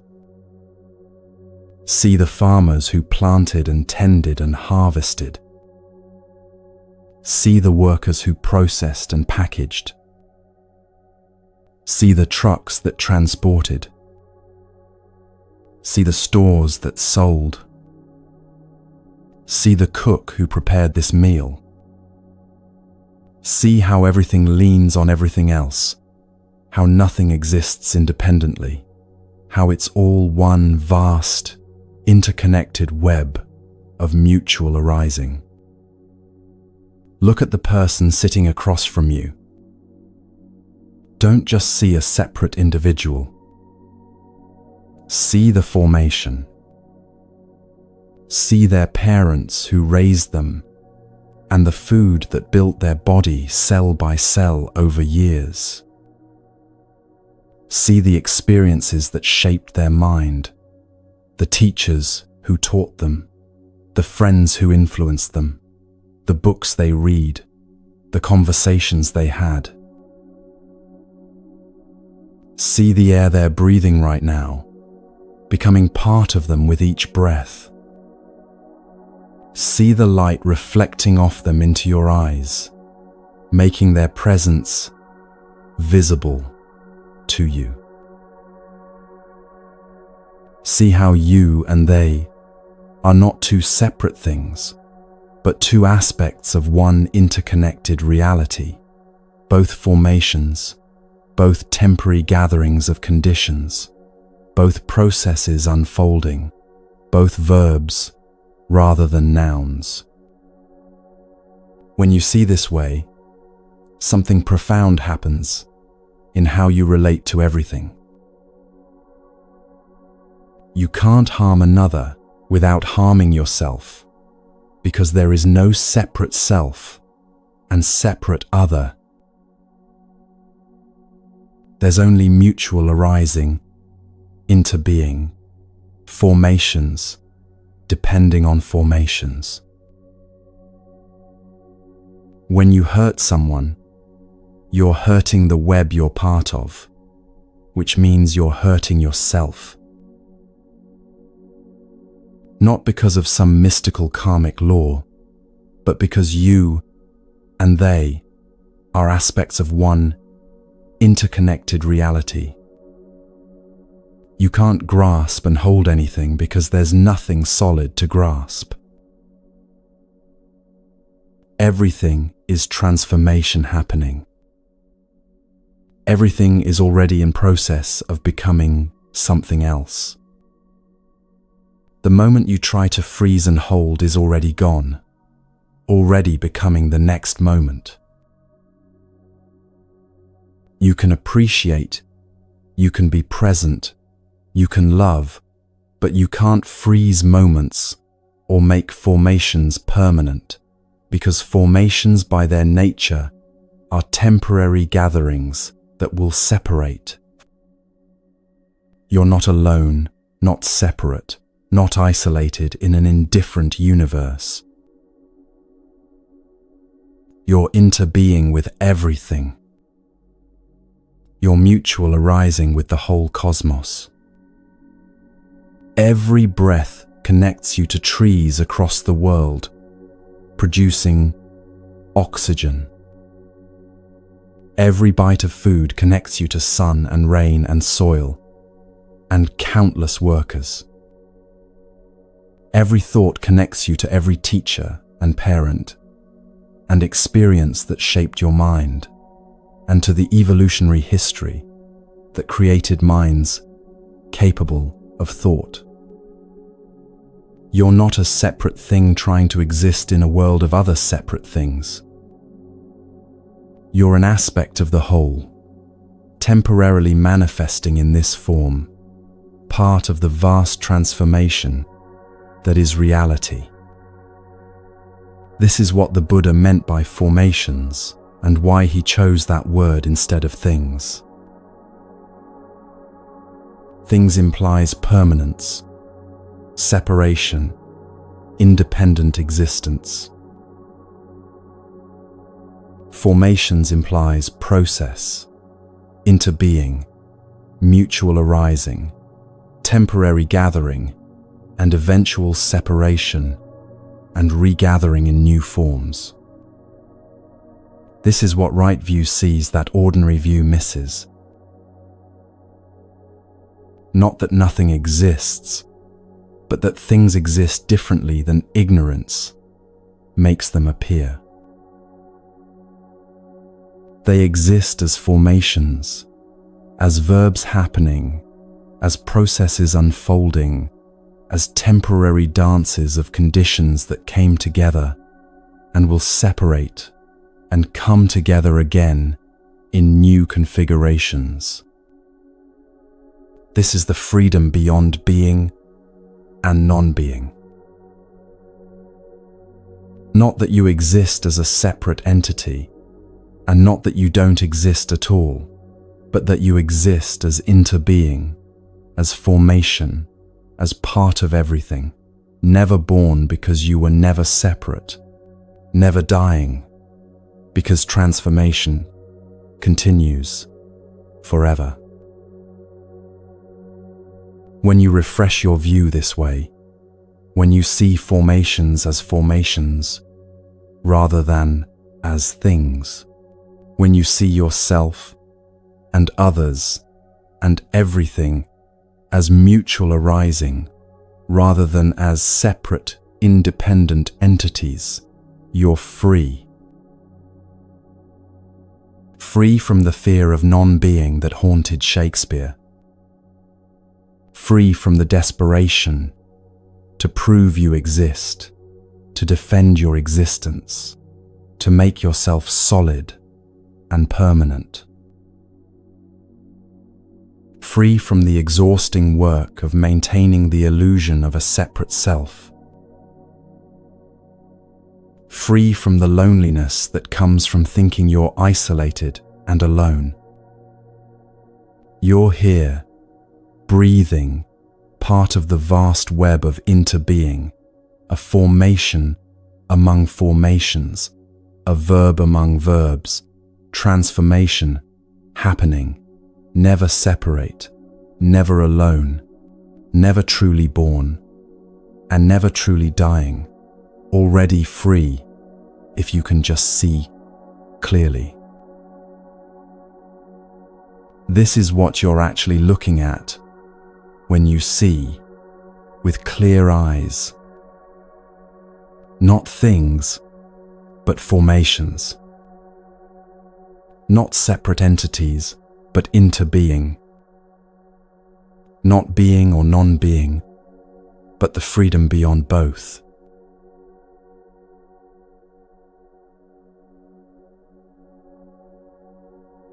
The cloud is in the sky right now. You can see it, or you've seen clouds today, or you'll see them tomorrow. Watch what happens when a cloud becomes rain. Where does the cloud go? Most people would say, the cloud disappears. It was there. Now it's not. Therefore it died. It ceased to exist. But this is wrong view. This is seeing with ignorance rather than with clarity.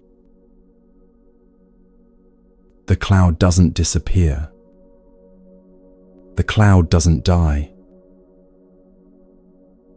The cloud becomes rain. The water that was visible as cloud becomes water that falls as rain. Same water, different form.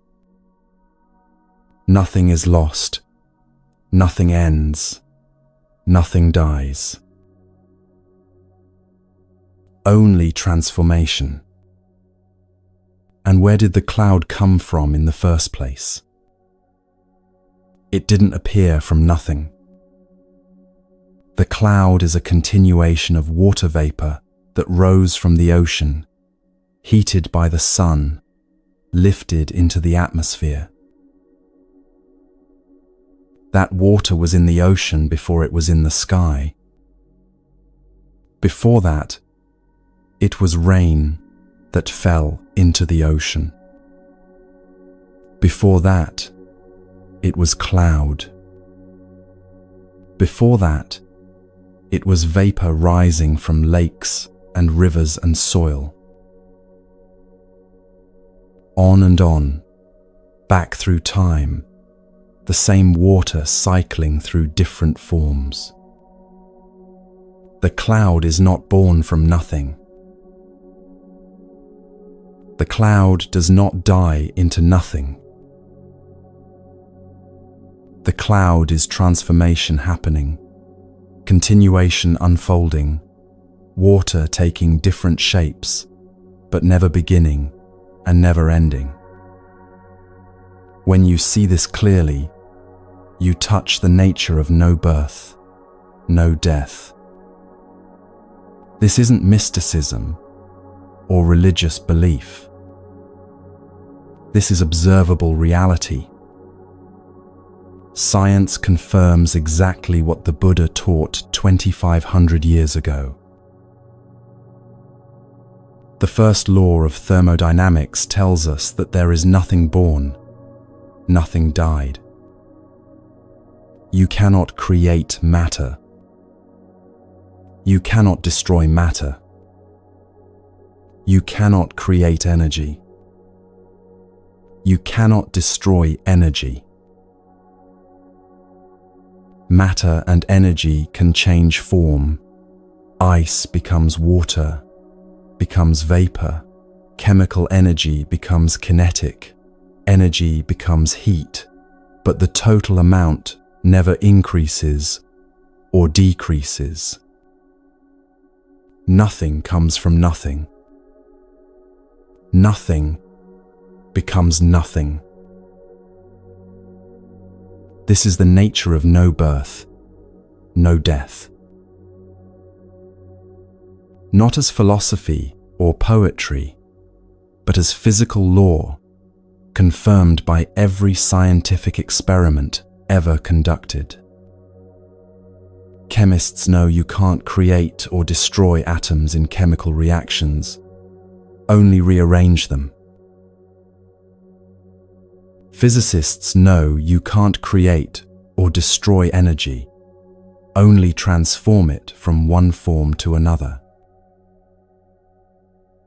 Biologists know that organisms don't appear from nothing and don't disappear into nothing. They're temporary arrangements of matter that was there before and continues after. And we are made of matter and energy. Every atom in your body right now existed before you were born.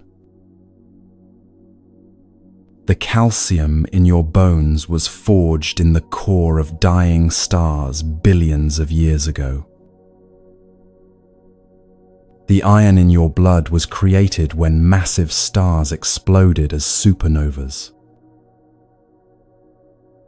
The carbon that makes up most of your body cycled through countless other organisms before becoming you, through plants and animals and bacteria and fungi, through soil and air and water, on and on through millions of years.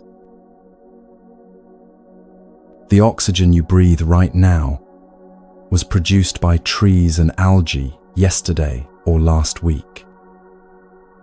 The water in your cells fell as rain, was drunk by you, absorbed into your bloodstream. The proteins building your muscles right now came from food you ate, that came from plants, or animals that came from soil and sun and rain. Nothing in you is new. Nothing in you was created from nothing. You are a temporary arrangement of elements that have been cycling through the universe for billions of years. The Buddha taught, we also have the nature of no birth and no death. You were never born from nothing. The elements that compose you existed before in other forms. In food your mother ate while pregnant, in plants that grew in soil, in animals that ate those plants, in rain that watered fields, in ancient seas, in primordial stellar fusion. You will never die into nothing. The elements that currently compose you will continue after, in other forms, returning to soil, nourishing plants, entering other organisms, evaporating into air, cycling endlessly through the great transformation that is reality. What you call birth is really continuation, taking a new form. What you call death is really continuation, taking another form. Nothing begins, nothing ends. Only transformation. This understanding isn't meant to be intellectual knowledge you file away.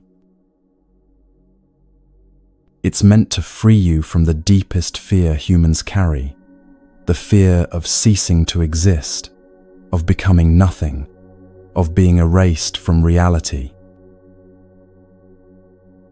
When you see clearly that you have the nature of no birth and no death, this fear dissolves. Not because you believe in an afterlife or reincarnation or anything requiring faith, but because you see directly that the very premise of the fear is false.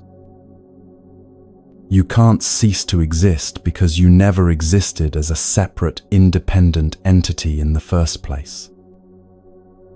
You exist as a formation, as a temporary gathering of elements, as a process unfolding, as interbeing with everything.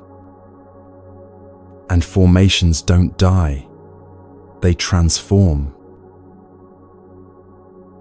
This Christmas season brings a particular kind of celebration. Every December, people celebrate birth. The birth of Christ in Christian tradition, or simply the symbolism of new life, new beginnings, fresh starts that the season represents. Christmas morning, children waking early, running to see what's under the tree, tearing open wrapping paper to discover what's inside. The joy of new things. New toys, new clothes, new books, new gadgets. Everything shiny and fresh and just born into their possession. But what is actually new? What is actually born? Look at any gift more closely.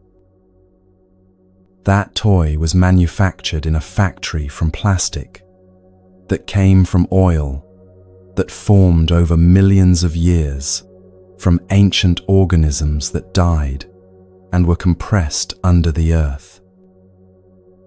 The doll or action figure is made of molecules that existed long before anyone designed this particular arrangement. The electronics contain metals extracted from mines, refined from ore, shaped into circuits, all matter that existed in different forms, now temporarily arranged as phone or tablet or game.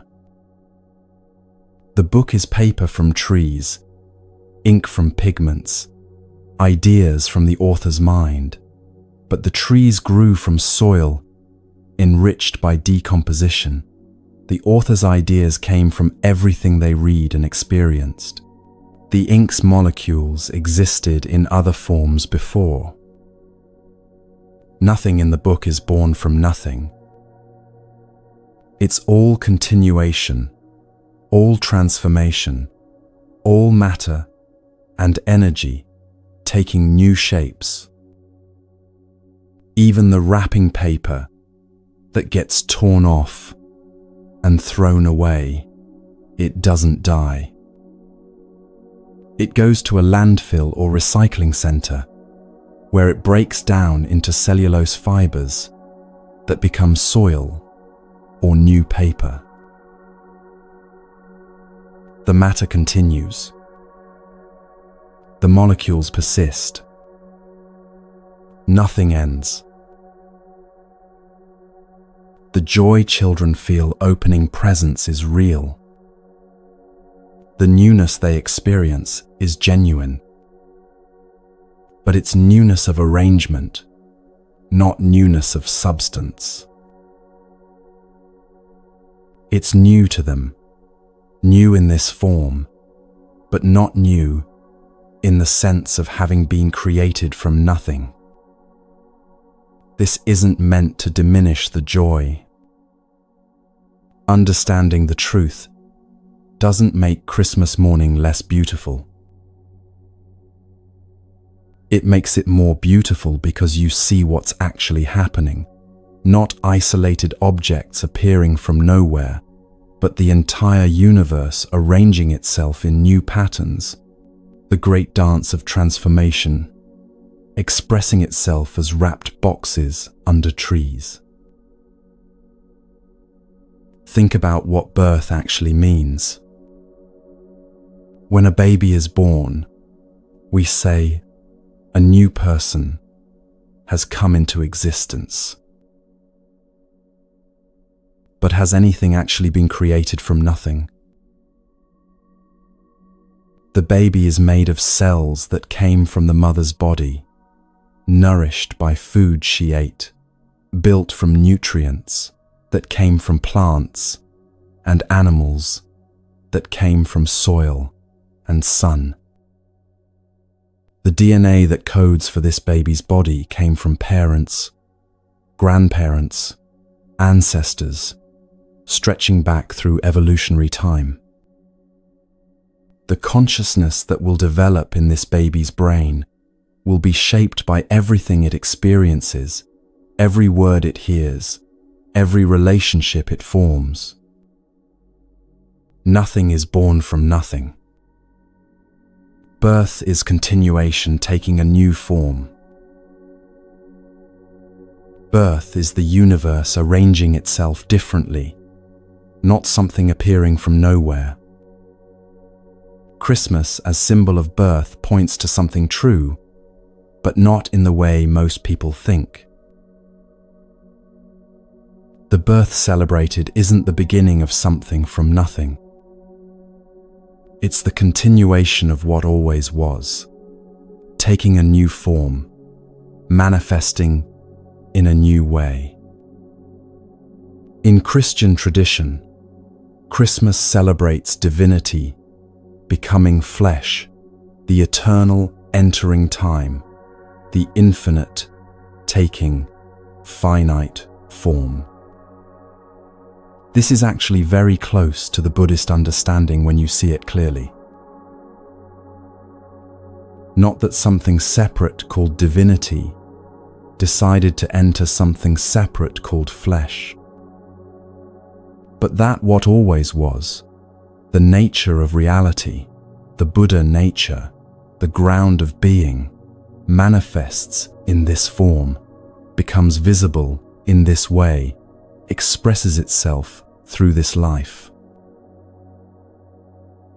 In this sense, Christmas is a symbol of awakening rather than literal birth. The light that comes into darkness isn't new light appearing from nowhere. It's the same light that always was, now visible, now recognized, now seen clearly. When you wake up to the nature of no birth and no death, when you see clearly that nothing begins from nothing and nothing ends in nothing, when you understand that everything is transformation and continuation, this is the real Christmas gift. Not wrapped boxes under trees, but freedom from the fear that haunts human existence. The Buddha taught very clearly about why people suffer. Because of ignorance, you see the world as formations, and formations appear as the phenomenal world. We see formations as separated entities. This is the root. This is where suffering begins. Not in circumstances or events or other people's actions, but in how we see. When you look at reality with ignorance, you see things as separate, independent, permanent. You see yourself as a separate self, others as separate others, objects as separate objects. You see birth as beginning and death as ending. You see gain as acquiring what you didn't have and loss as losing what you had. You see success and failure, victory and defeat, being something or being nothing. All of this is mental construction. You're living inside a world you've built in your mind, a world that doesn't match how reality actually works. And because your mental construction doesn't match reality, you suffer. It's like wearing glasses with the wrong prescription. Everything looks distorted, blurry, wrong. You bump into things because you can't see clearly where they are. You reach for objects that aren't where they appear to be. You walk through life confused and frustrated because what you see doesn't match what's there. Ignorance is the wrong prescription. It distorts reality, makes you see separation where there's interbeing, permanence where there's transformation, independent existence where there's mutual arising. And wearing these wrong glasses, you create your own suffering by trying to relate to a reality that doesn't exist the way you see it. You try to protect a separate self that isn't actually separate. You try to make permanent what is by nature impermanent. You try to control what is always changing, grasp what is always flowing, hold what is always transforming. And all of this creates suffering, not because reality is against you, but because you're working against reality. The Buddha said, "When you have seen that samsara disappears, you don't have to get out of samsara. There is no samsara at all." This is revolutionary. Most religious and spiritual traditions tell you that you're trapped in something: sin, suffering, illusion, the material world, the cycle of rebirth, and you need to escape. You need to work hard, pray right, practice correctly, purify yourself, transcend your humanness, die and go somewhere else. But the Buddha taught something completely different. He said samsara is a notion, not a reality. You're not trapped in suffering that you need to escape from. You're trapped in wrong seeing, and when you see correctly, there's nothing to escape from, because there was never anything trapping you except your own misunderstanding. This is a problem of knowledge. Salvation by knowledge, by insight. Not salvation by belief or faith or devotion or good deeds or ritual or prayer. Salvation by seeing clearly. By removing the wrong prescription and seeing reality as it actually is. Think about the suffering in your own life. How much of it comes from circumstances, and how much comes from how you see circumstances? Someone speaks sharply to you. The actual event, sound waves forming words, lasts a few seconds. But you can suffer for hours, days, weeks because of how you see it. You see it as personal attack on your separate self. You see the other person as separate entity who chose to hurt you. You see yourself as victim, them as aggressor, the situation as proof that you're not valued, or respected, or loved. All of that is mental construction. You've built an entire story from a few seconds of sound waves. And you suffer from the story you built, not from the sound waves themselves. Or you lose your job. The circumstance is that you no longer go to that office and receive that paycheck. But the suffering comes from seeing yourself as someone who has failed, who is now less valuable, who might not be able to survive, who has lost their identity and worth. All mental construction built on top of a simple circumstance. Or someone you love dies. The grief is real.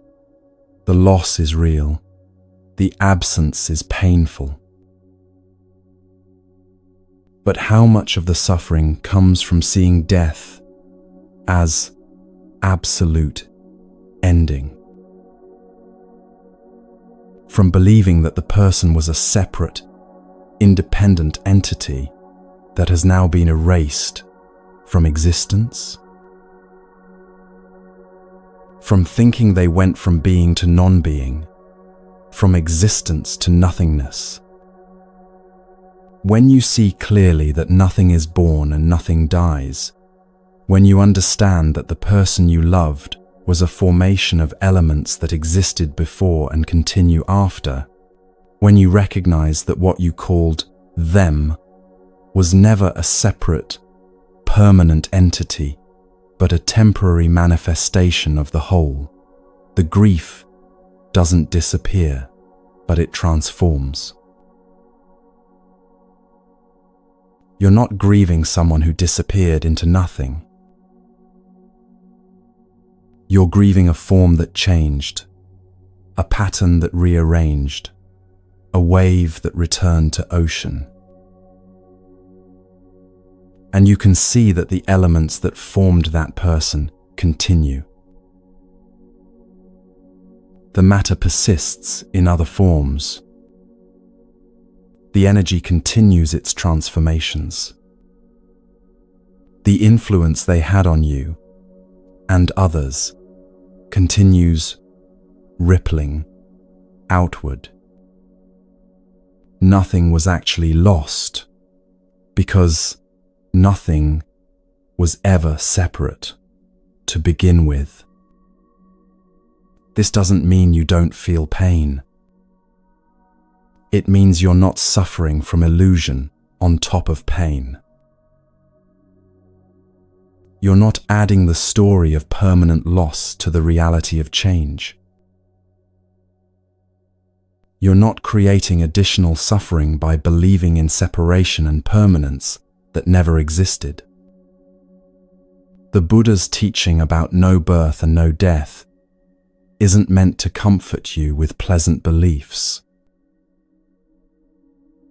It's meant to show you reality so clearly that fear dissolves, not because you believe something comforting, but because you see there was never anything to fear.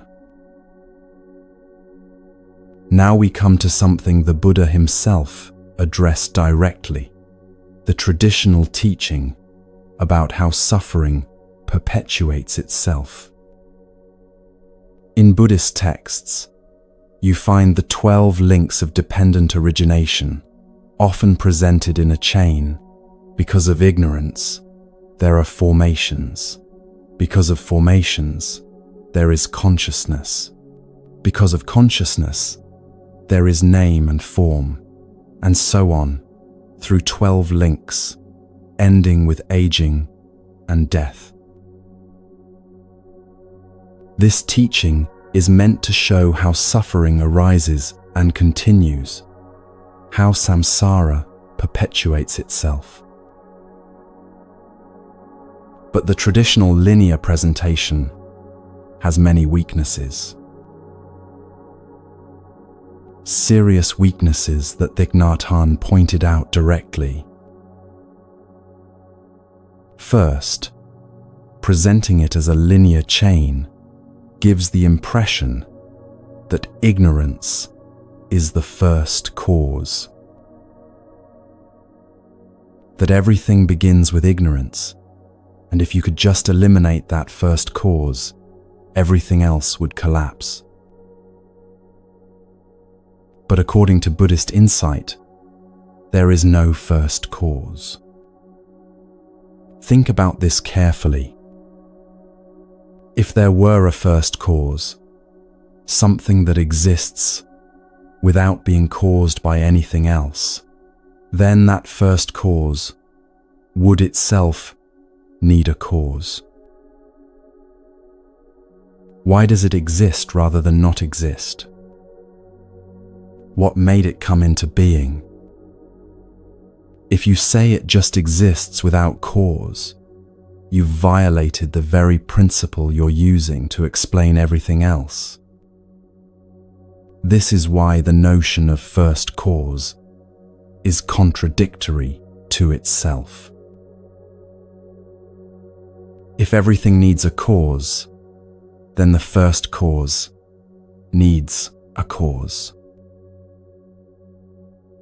If not everything needs a cause, then why assume anything needs a cause?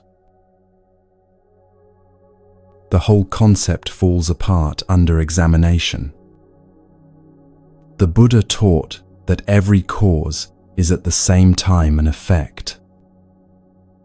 The cloud causes rain, but the cloud is an effect of evaporation. Evaporation causes vapor to rise, but evaporation is an effect of sun's heat. Sun's heat causes evaporation, But sun's heat is an effect of nuclear fusion. Nuclear fusion causes heat, but fusion is an effect of gravity compressing hydrogen. On and on, every cause is also an effect. Every beginning is also a continuation. Nothing starts from nothing. So ignorance isn't the first cause of suffering. Ignorance is itself caused by not being taught to see clearly, by being surrounded by others who see wrongly, by habits built over years, by neurological patterns that developed through evolution, by cultural conditioning, by language structures that reinforce separation and independence.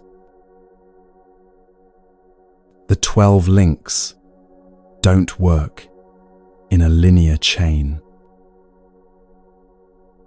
They work in a web, each one strengthening all the others. Ignorance creates formations that we see wrongly, and seeing formations wrongly strengthens ignorance. Wrong seeing creates craving, and craving strengthens wrong seeing, because we become invested in what we crave and see reality through that filter. Craving creates grasping, and grasping strengthens craving, because the more we grasp, the more we feel we need.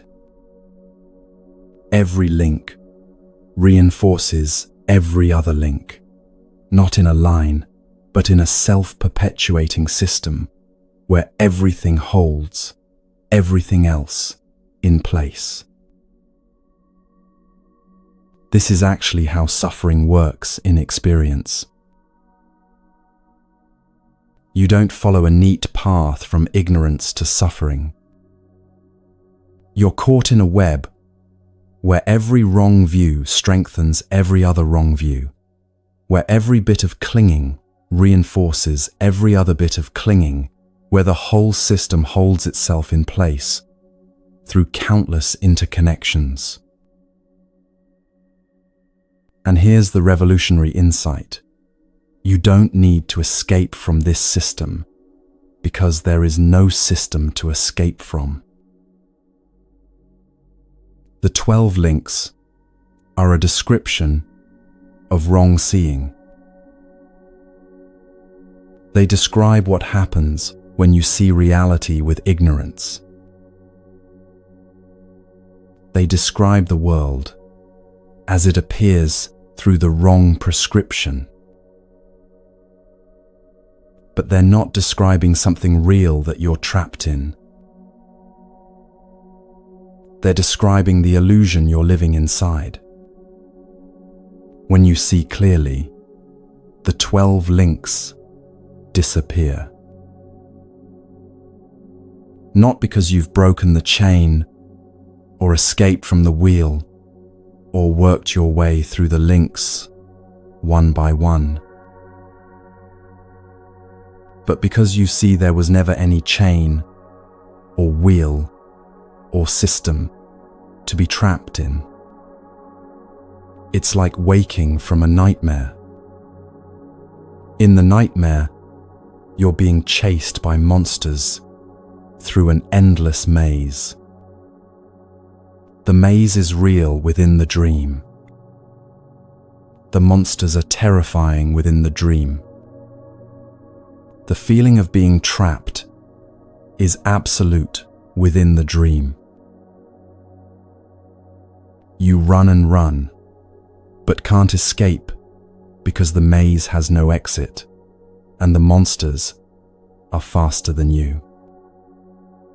But when you wake up, you don't escape from the maze, or defeat the monsters, or find the exit.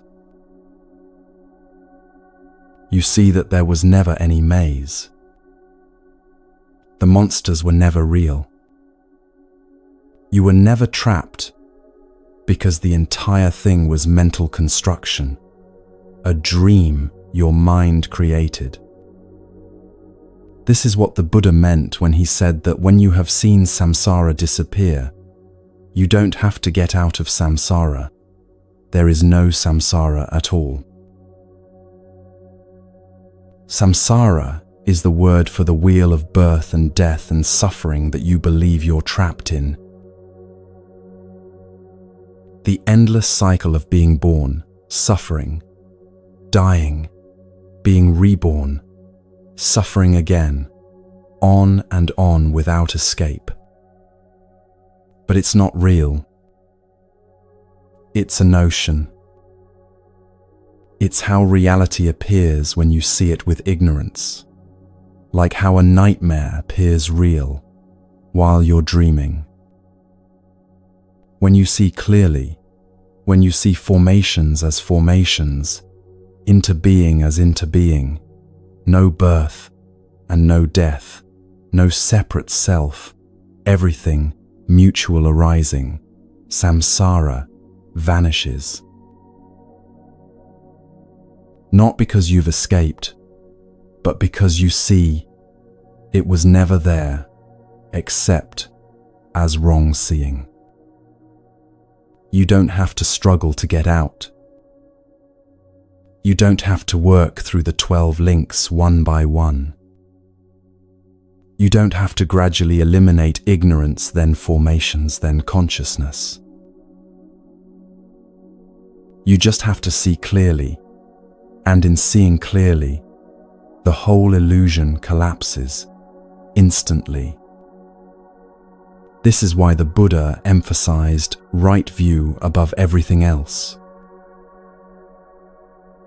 Not right behavior, not right meditation, not right concentration, though all of these matter and support each other. But right view first, because right view is seeing clearly, and seeing clearly dissolves the illusion that creates all suffering. This Christmas season, you have an opportunity to practice this seeing. When you light a candle, watch the flame. See that the flame isn't a thing but a process.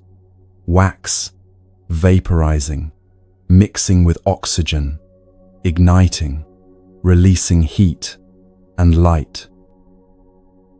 See that the flame doesn't exist separately from wax and wick and oxygen and heat. See that nothing is born when you light the candle. The energy in the wax existed before as chemical bonds in molecules formed from ancient sunlight stored in hydrocarbons. See that nothing dies when you blow the candle out. The energy continues as heat dispersing into air and light that already traveled outward at the speed of light. When you see family members, look clearly at how you're seeing them. Are you seeing them as separate, independent entities? Are you seeing them as permanent selves that should be a certain way? Are you seeing them as objects that either meet your expectations or disappoint you? Are you seeing them through the lens of past conflicts or future hopes rather than as they actually are in this moment? Or can you see them as formations, temporary gatherings of elements, processes unfolding, transformations happening, not separate from you but interbeing with you, not permanent but changing every moment, not independently existing but arising mutually with everything else, including you? When you see clearly that they are formations, that you are a formation, that everything is formation, the quality of your relationship transforms. You're not two separate selves, bumping against each other, trying to get what you need from each other, disappointed when the other doesn't behave as expected. You're two aspects of one interconnected reality, temporarily manifesting in these forms, already connected at the deepest level, already whole, already free, if you can just see clearly. This is the deep teaching the Buddha offered. Not rules to follow or practices to perfect, or states to achieve or beliefs to adopt, but clear seeing. Seeing formations as formations. Seeing no birth and no death. Seeing no separate self. Seeing into being, mutual arising, everything leaning on everything else, nothing existing independently. And seeing clearly that samsara, the wheel of suffering you think you're trapped in, the cycle of birth and death you fear, the system of cause and effect that seems to bind you, is a notion, a mental construction, an illusion created by wrong seeing. When you see clearly, samsara disappears, not because you escaped from it, but because you see it was never there, except as a way of seeing, a prescription through which reality appeared distorted. This Christmas, the gift you can give yourself is clear seeing. Not comfort or consolation or pleasant beliefs to make you feel better, but the freedom that comes from seeing reality as it actually is. You are like the cloud, never born from nothing, never dying into nothing. Always transformation, always continuation, always part of everything, never separate, never alone, never truly beginning, and never truly ending. This is not belief. This is not faith requiring you to accept what you can't see. This is observable reality confirmed by both ancient wisdom and modern science, verifiable in your own experience, if you look clearly. The first law of thermodynamics and the Buddha's teaching say exactly the same thing. Nothing is born, nothing dies, only transformation. When you see this clearly, really see it, not just think about it or believe it intellectually, fear dissolves. Not because you've convinced yourself of something comforting, but because you see directly that there was never anything to fear. The whole premise of fear, that you could cease to exist, that you could be lost, that you could become nothing, is based on wrong seeing. You can't lose what you are because what you are was never separate to begin with. You can't die into nothing because you were never born from nothing.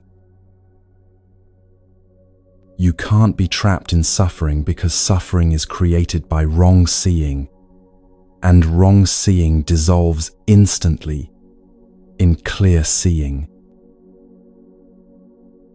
This is the freedom beyond birth and death. This is the peace beyond understanding. This is what Christmas really celebrates, not the birth of something from nothing, but the light of clear seeing, illuminating what always was, the awakening to reality as it is, the end of the nightmare of separation, and the beginning of seeing clearly.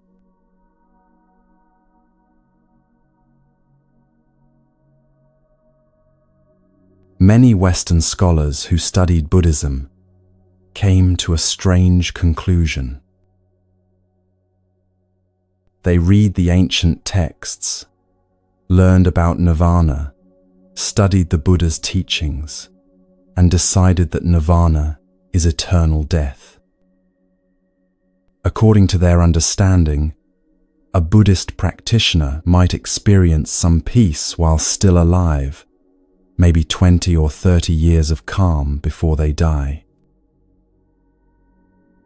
But the real goal, the final nirvana, comes only after death, when they die forever and never come back. No rebirth, no return, just absolute extinction. Nothing. Eternal death. This interpretation has caused tremendous confusion about what Buddhism actually teaches. It makes Buddhism sound like a religion that worships death, that sees existence as so terrible the only solution is to stop existing altogether. It makes nirvana sound like the ultimate escape, not just from suffering, but from life itself. It makes practitioners look like people who are so afraid of life that they're working toward their own extinction. But this is completely wrong. This is a fundamental misunderstanding that comes from reading texts without practicing, from studying concepts without experiencing reality, from trying to understand Buddhism through the lens of Western ideas about existence and non-existence. The Buddha never taught that the goal is to stop existing. He taught that the goal is to stop seeing wrongly.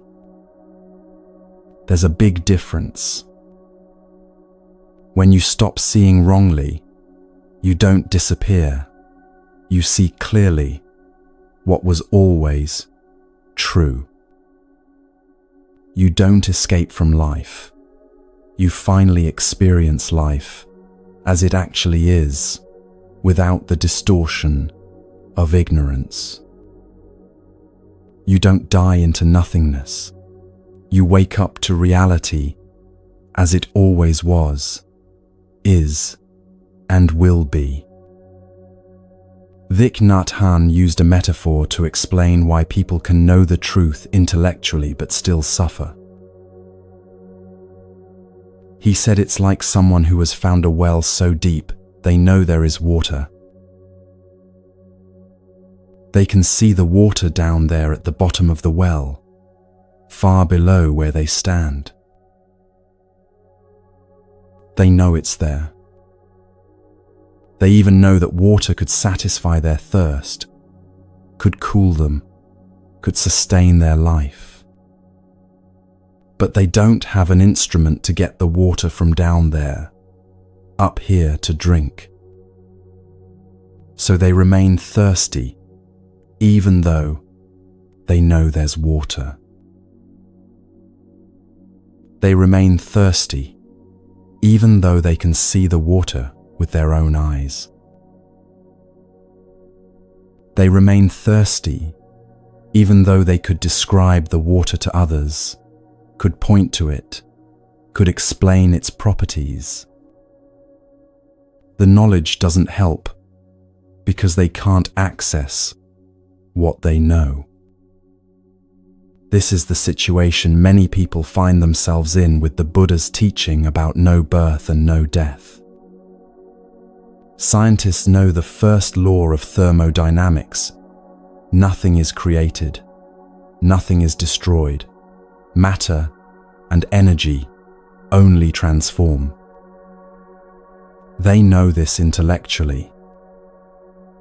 They can explain it. They verified it through countless experiments. They teach it to students as established fact. They've built entire fields of physics and chemistry on this foundation. But they still fear death. They still suffer from the terror of ceasing to exist. They still lie awake at night, anxious about their own mortality and the mortality of people they love. They still feel the sharp pain of loss when someone dies, still grieve as if that person has been erased from existence completely. Why? Because knowing something intellectually is different from living it. Because seeing water at the bottom of a well is different from drinking it. Because understanding a truth conceptually is different from experiencing that truth in your body, your breath, your moment-to-moment awareness. Because you can know something with your mind, while your whole being still operates as if the opposite is true. The Buddha's teaching is not about accumulating knowledge. It's about transforming how you experience reality. It's about bringing the water up from the well so you can actually drink it, not just know it's there. It's about making the truth real in your lived experience, not just real as an idea you can explain. This is why practice matters. This is why meditation, mindfulness, ethical living, and moment-to-moment awareness are essential, not optional.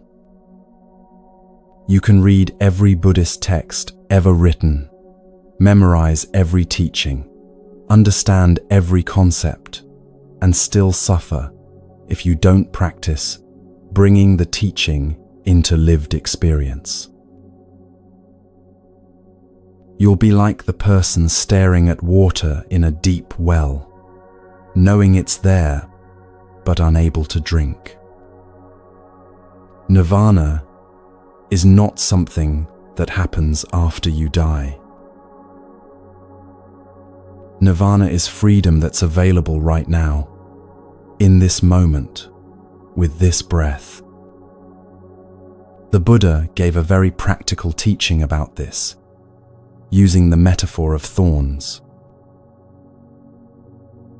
When we step on a thorn, when we get the thorn inside our flesh, we suffer. The thorn causes pain. It's stuck in there, and every step hurts. Every movement reminds us it's there. The pain is constant, a sharp reminder with each movement that something is wrong, something needs attention. We think there will be no peace unless we take it out. And when we are able to take the thorn out, we feel wonderful. That relief, that release, that sudden absence of pain, that is freedom. That is nirvana. Every affliction is like a thorn stuck in your flesh. Anger is a thorn. It causes pain with every thought, every interaction, every memory that triggers it. Fear is a thorn. It causes suffering constantly, making you tense, anxious, unable to rest. Loneliness is a thorn. It aches constantly, a dull, persistent pain that colors everything. Despair is a thorn that makes every step heavy. Anxiety is a thorn that never lets you settle. Jealousy, resentment, hatred, greed, all thorns causing suffering, all removable. To remove afflictions like fear, anger, despair, loneliness is possible. Not through some far-off enlightenment that comes only after decades of meditation in monasteries. Not through death and eternal extinction. Not through becoming a completely different person who never experiences difficulty. But right now, this moment, by recognizing the thorn and gently, carefully removing it. When you're angry and you recognize the anger, stop, breathe with it, understand what conditions created it, see it clearly as a formation arising from causes and not as who you are, and it dissolves. That's one thorn removed. In that moment, you experience freedom. In that moment, you touch nirvana. Not forever, not permanently, but really. Real freedom, real relief, real peace. When you're afraid and you turn toward the fear, instead of running from it, sit with it without being controlled by it. See it clearly as a mental formation arising from conditions and not as reality itself, and it loosens its grip on you, transforms from terror into just sensation and thought. That's one thorn removed. That's nirvana. Available now. When you're lonely and you practice coming home to yourself, connecting with your breath and body, recognizing you're never actually separate from everything because you're interbeing with the whole cosmos, and the desperate quality of loneliness shifts into something else, something bearable, something that doesn't control you. That's one thorn removed. That's nirvana. Nirvana isn't one big thing that happens all at once after you've achieved perfect enlightenment and never suffer again. Nirvana is many small freedoms, each one real, each one available now, each one accessible through practice. It's the accumulation of thorns removed, moments of freedom experienced, times when you're not caught in suffering, even though suffering-producing conditions are present.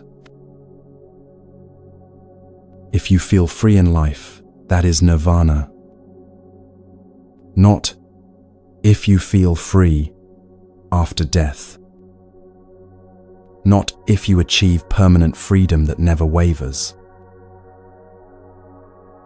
Not if you become so enlightened you never experience difficulty.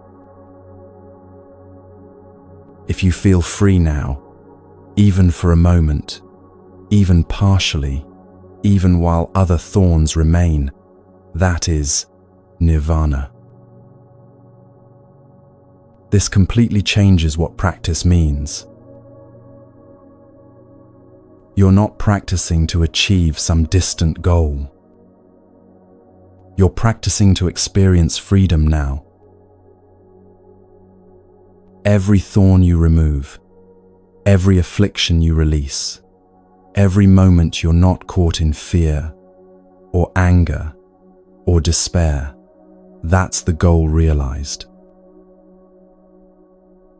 That's not preparation for nirvana later, that is nirvana. This is why the Buddha emphasized practical training in how to live.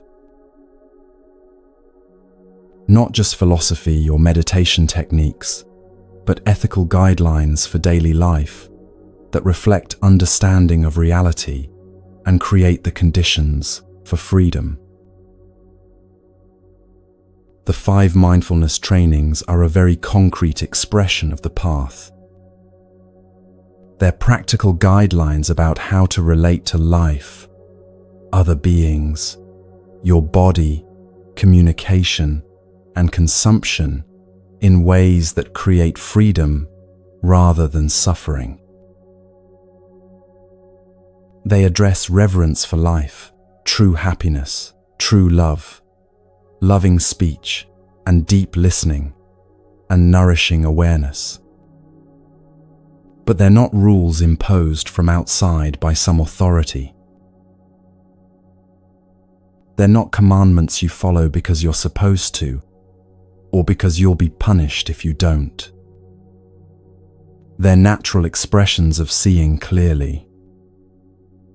When you truly see that everything is into being, that harming another harms yourself because there is no separate self and separate other, you naturally become more careful about causing harm.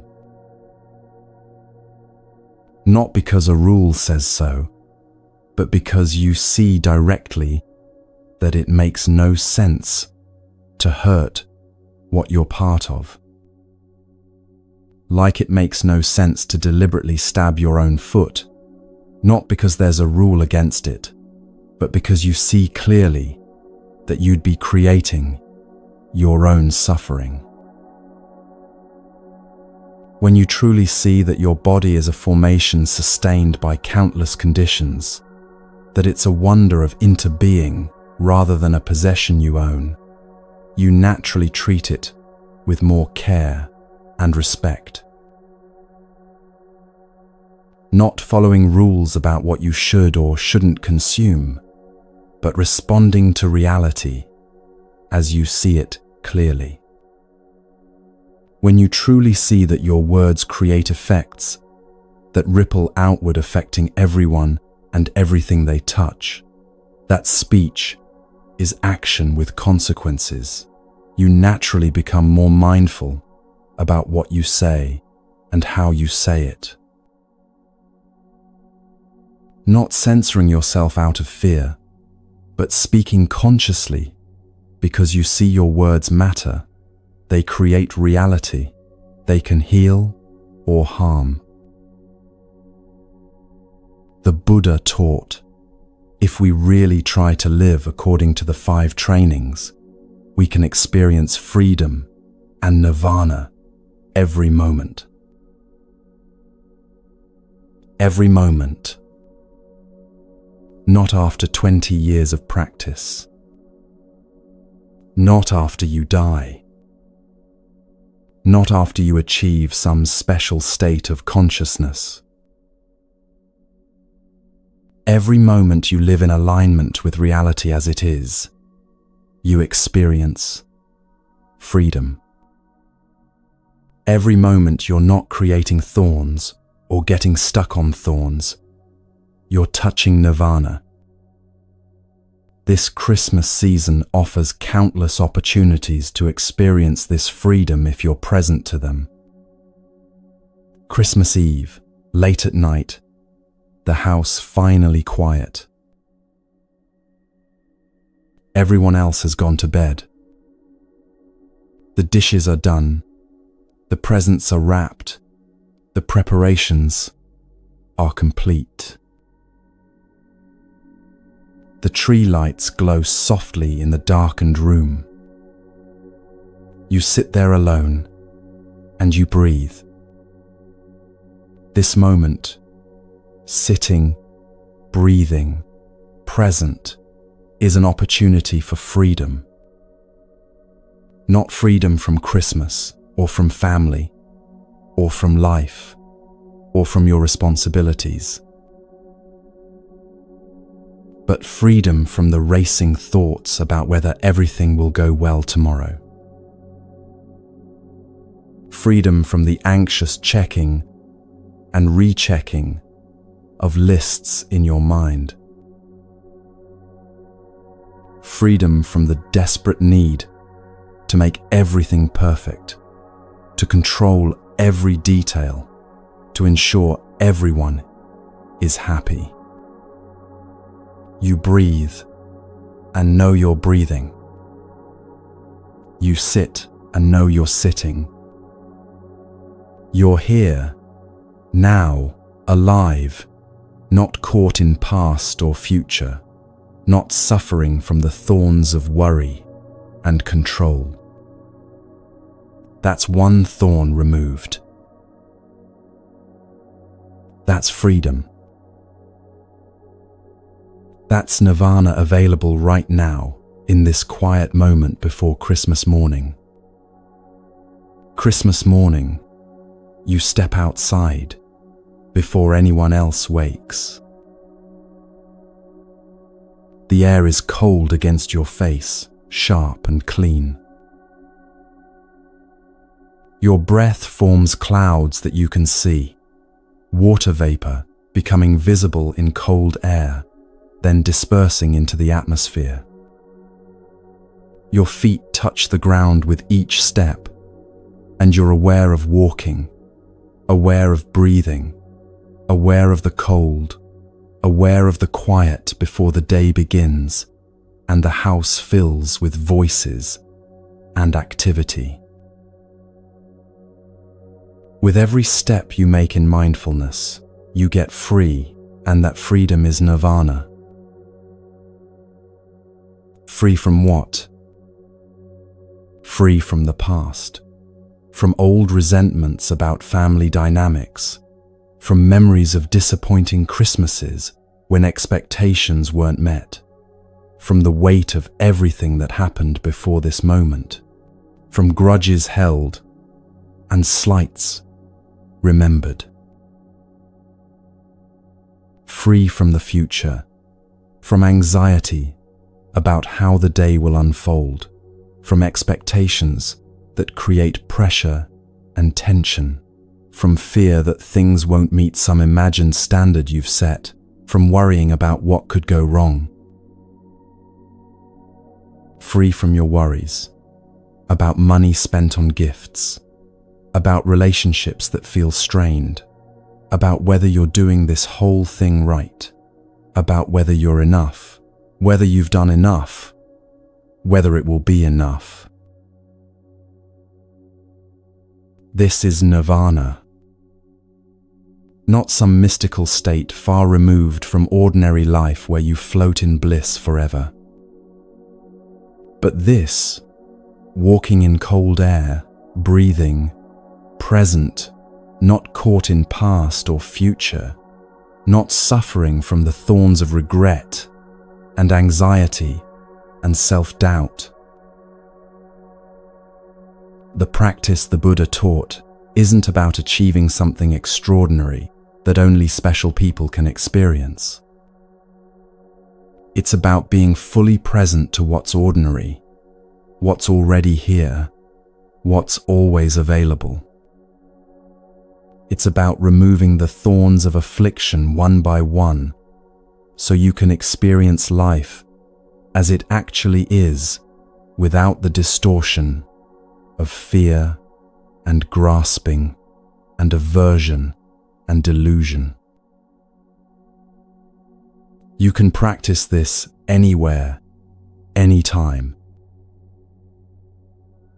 Washing dishes after Christmas dinner, feeling the warm water on your hands, seeing the bubbles form and pop, being present to this simple act instead of lost in thoughts about something else, instead of rushing through it to get to something more important. That's practice. That's freedom available now. That's a thorn of restlessness removed.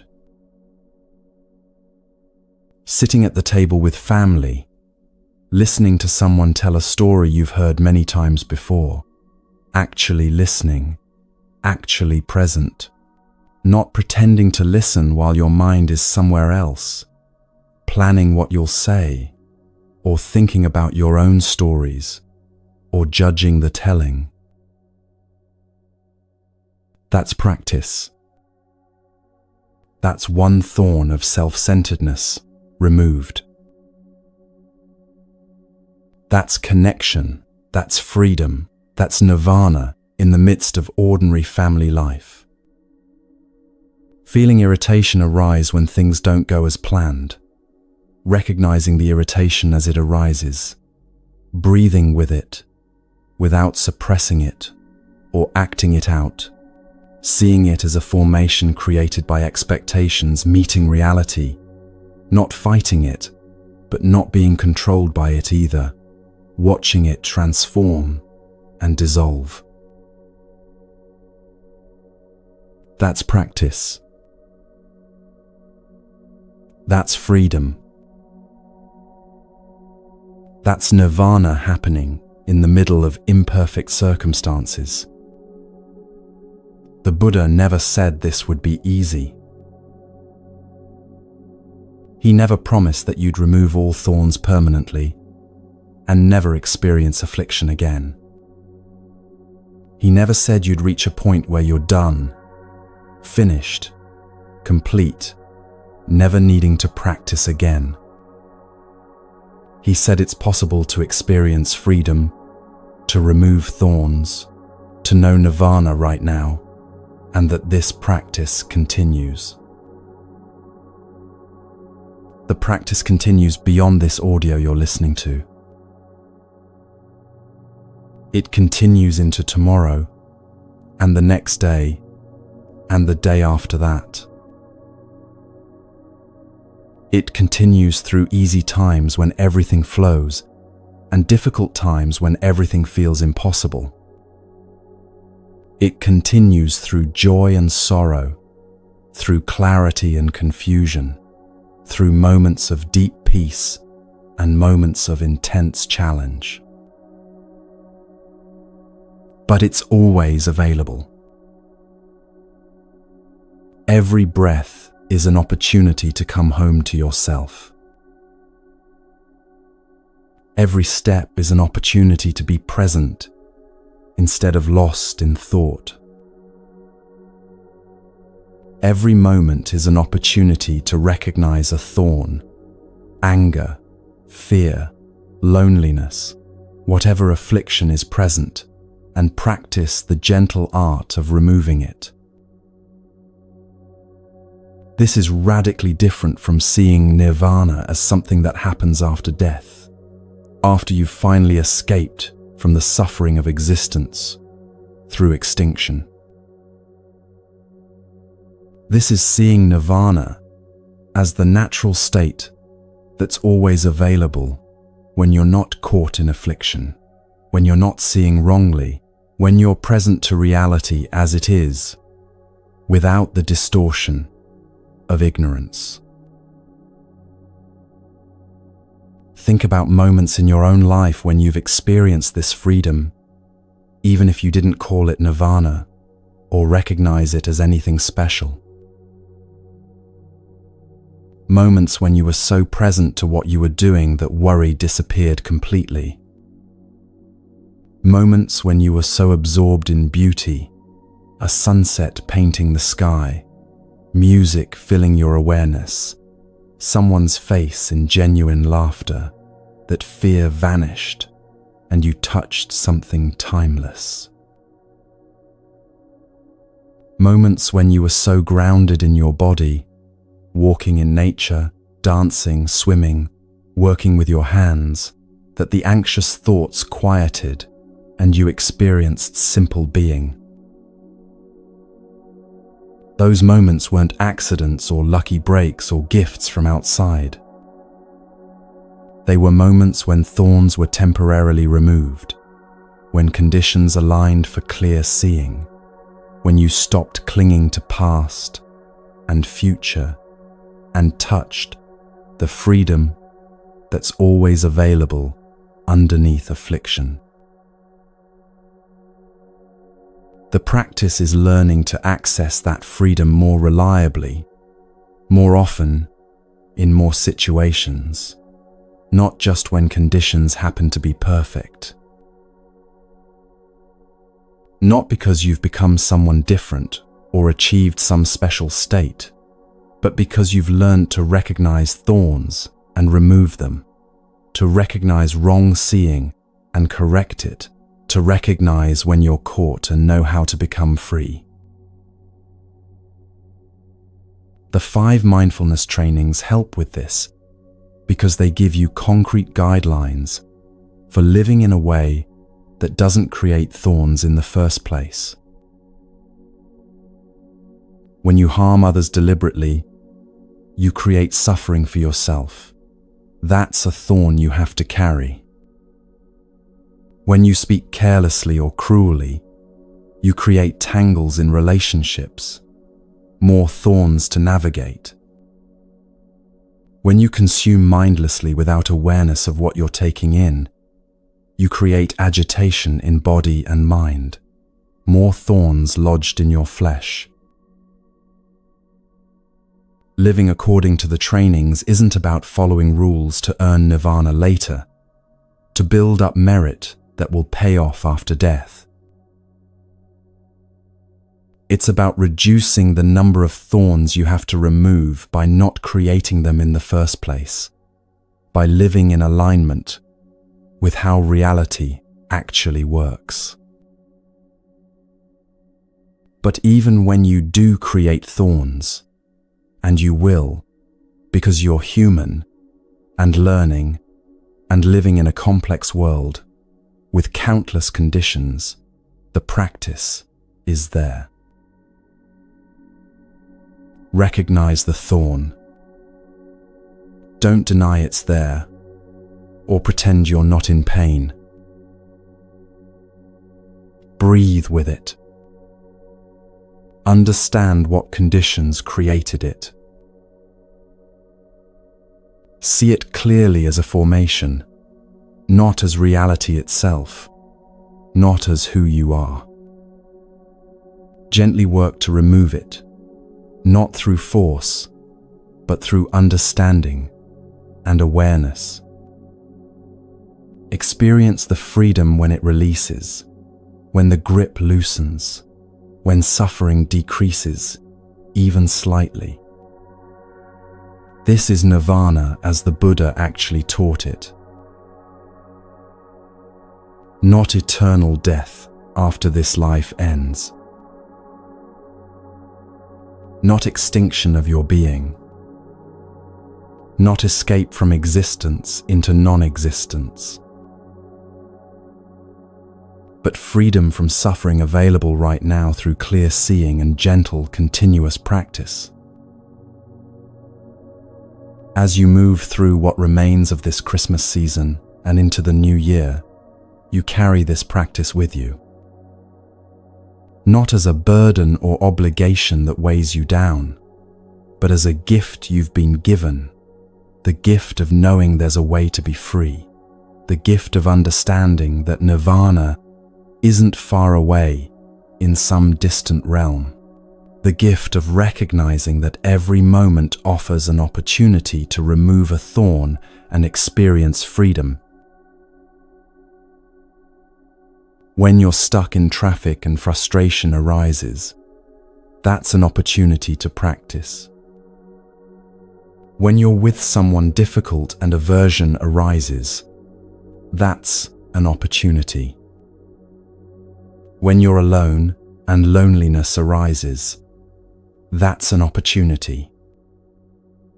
Not opportunities to judge yourself for having afflictions or to feel you're failing at practice, but opportunities to recognize thorns, breathe with them, understand them, and experience the freedom that comes when they release their grip, even slightly. The Buddha taught this practice because he discovered it works.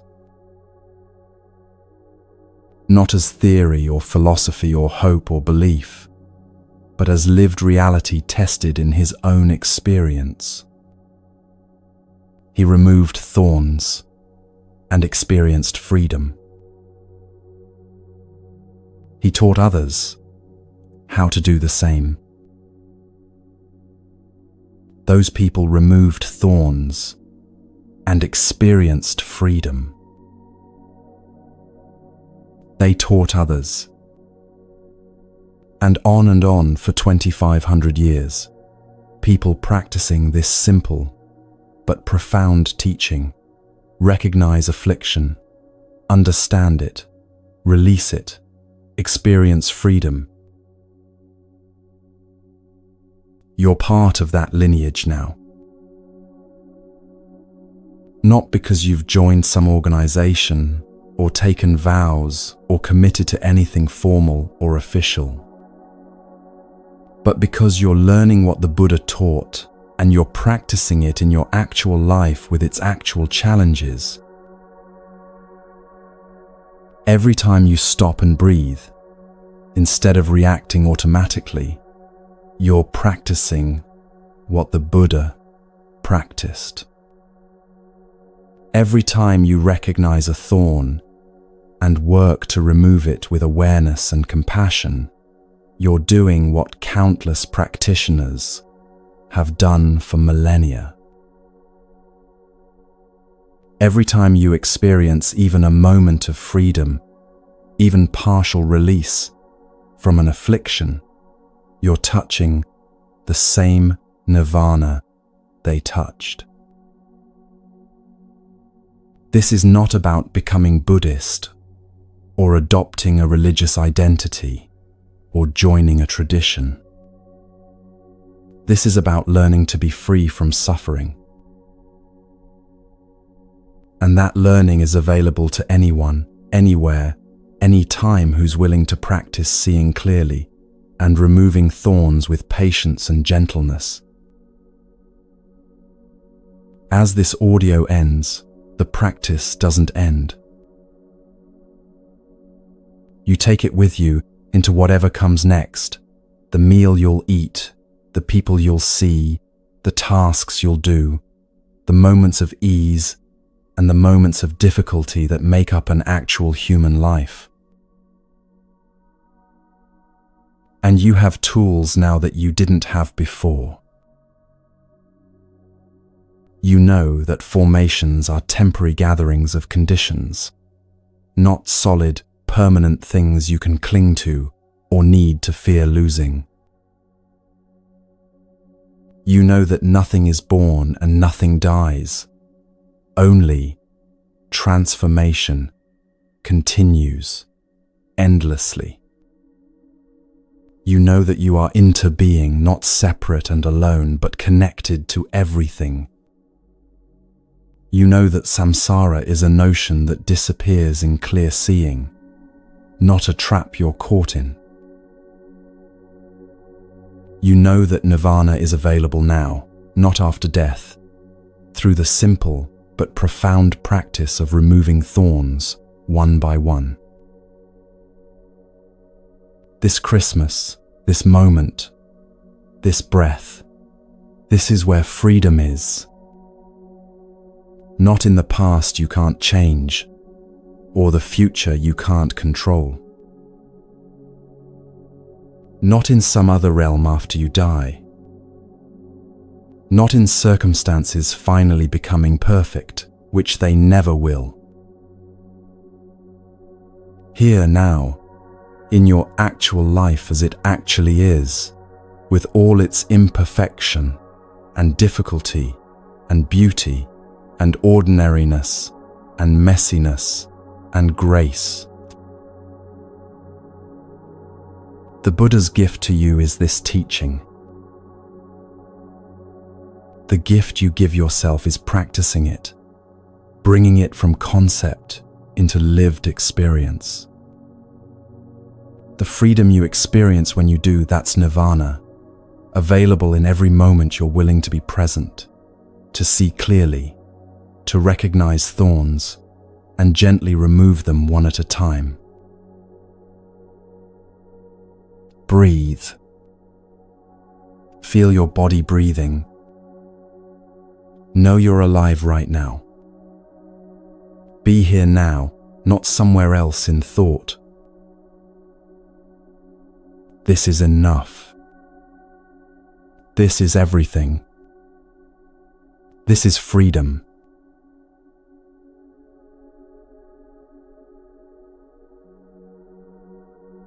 We've been together for 3 hours now, breathing, listening, exploring these teachings that have been passed down through centuries.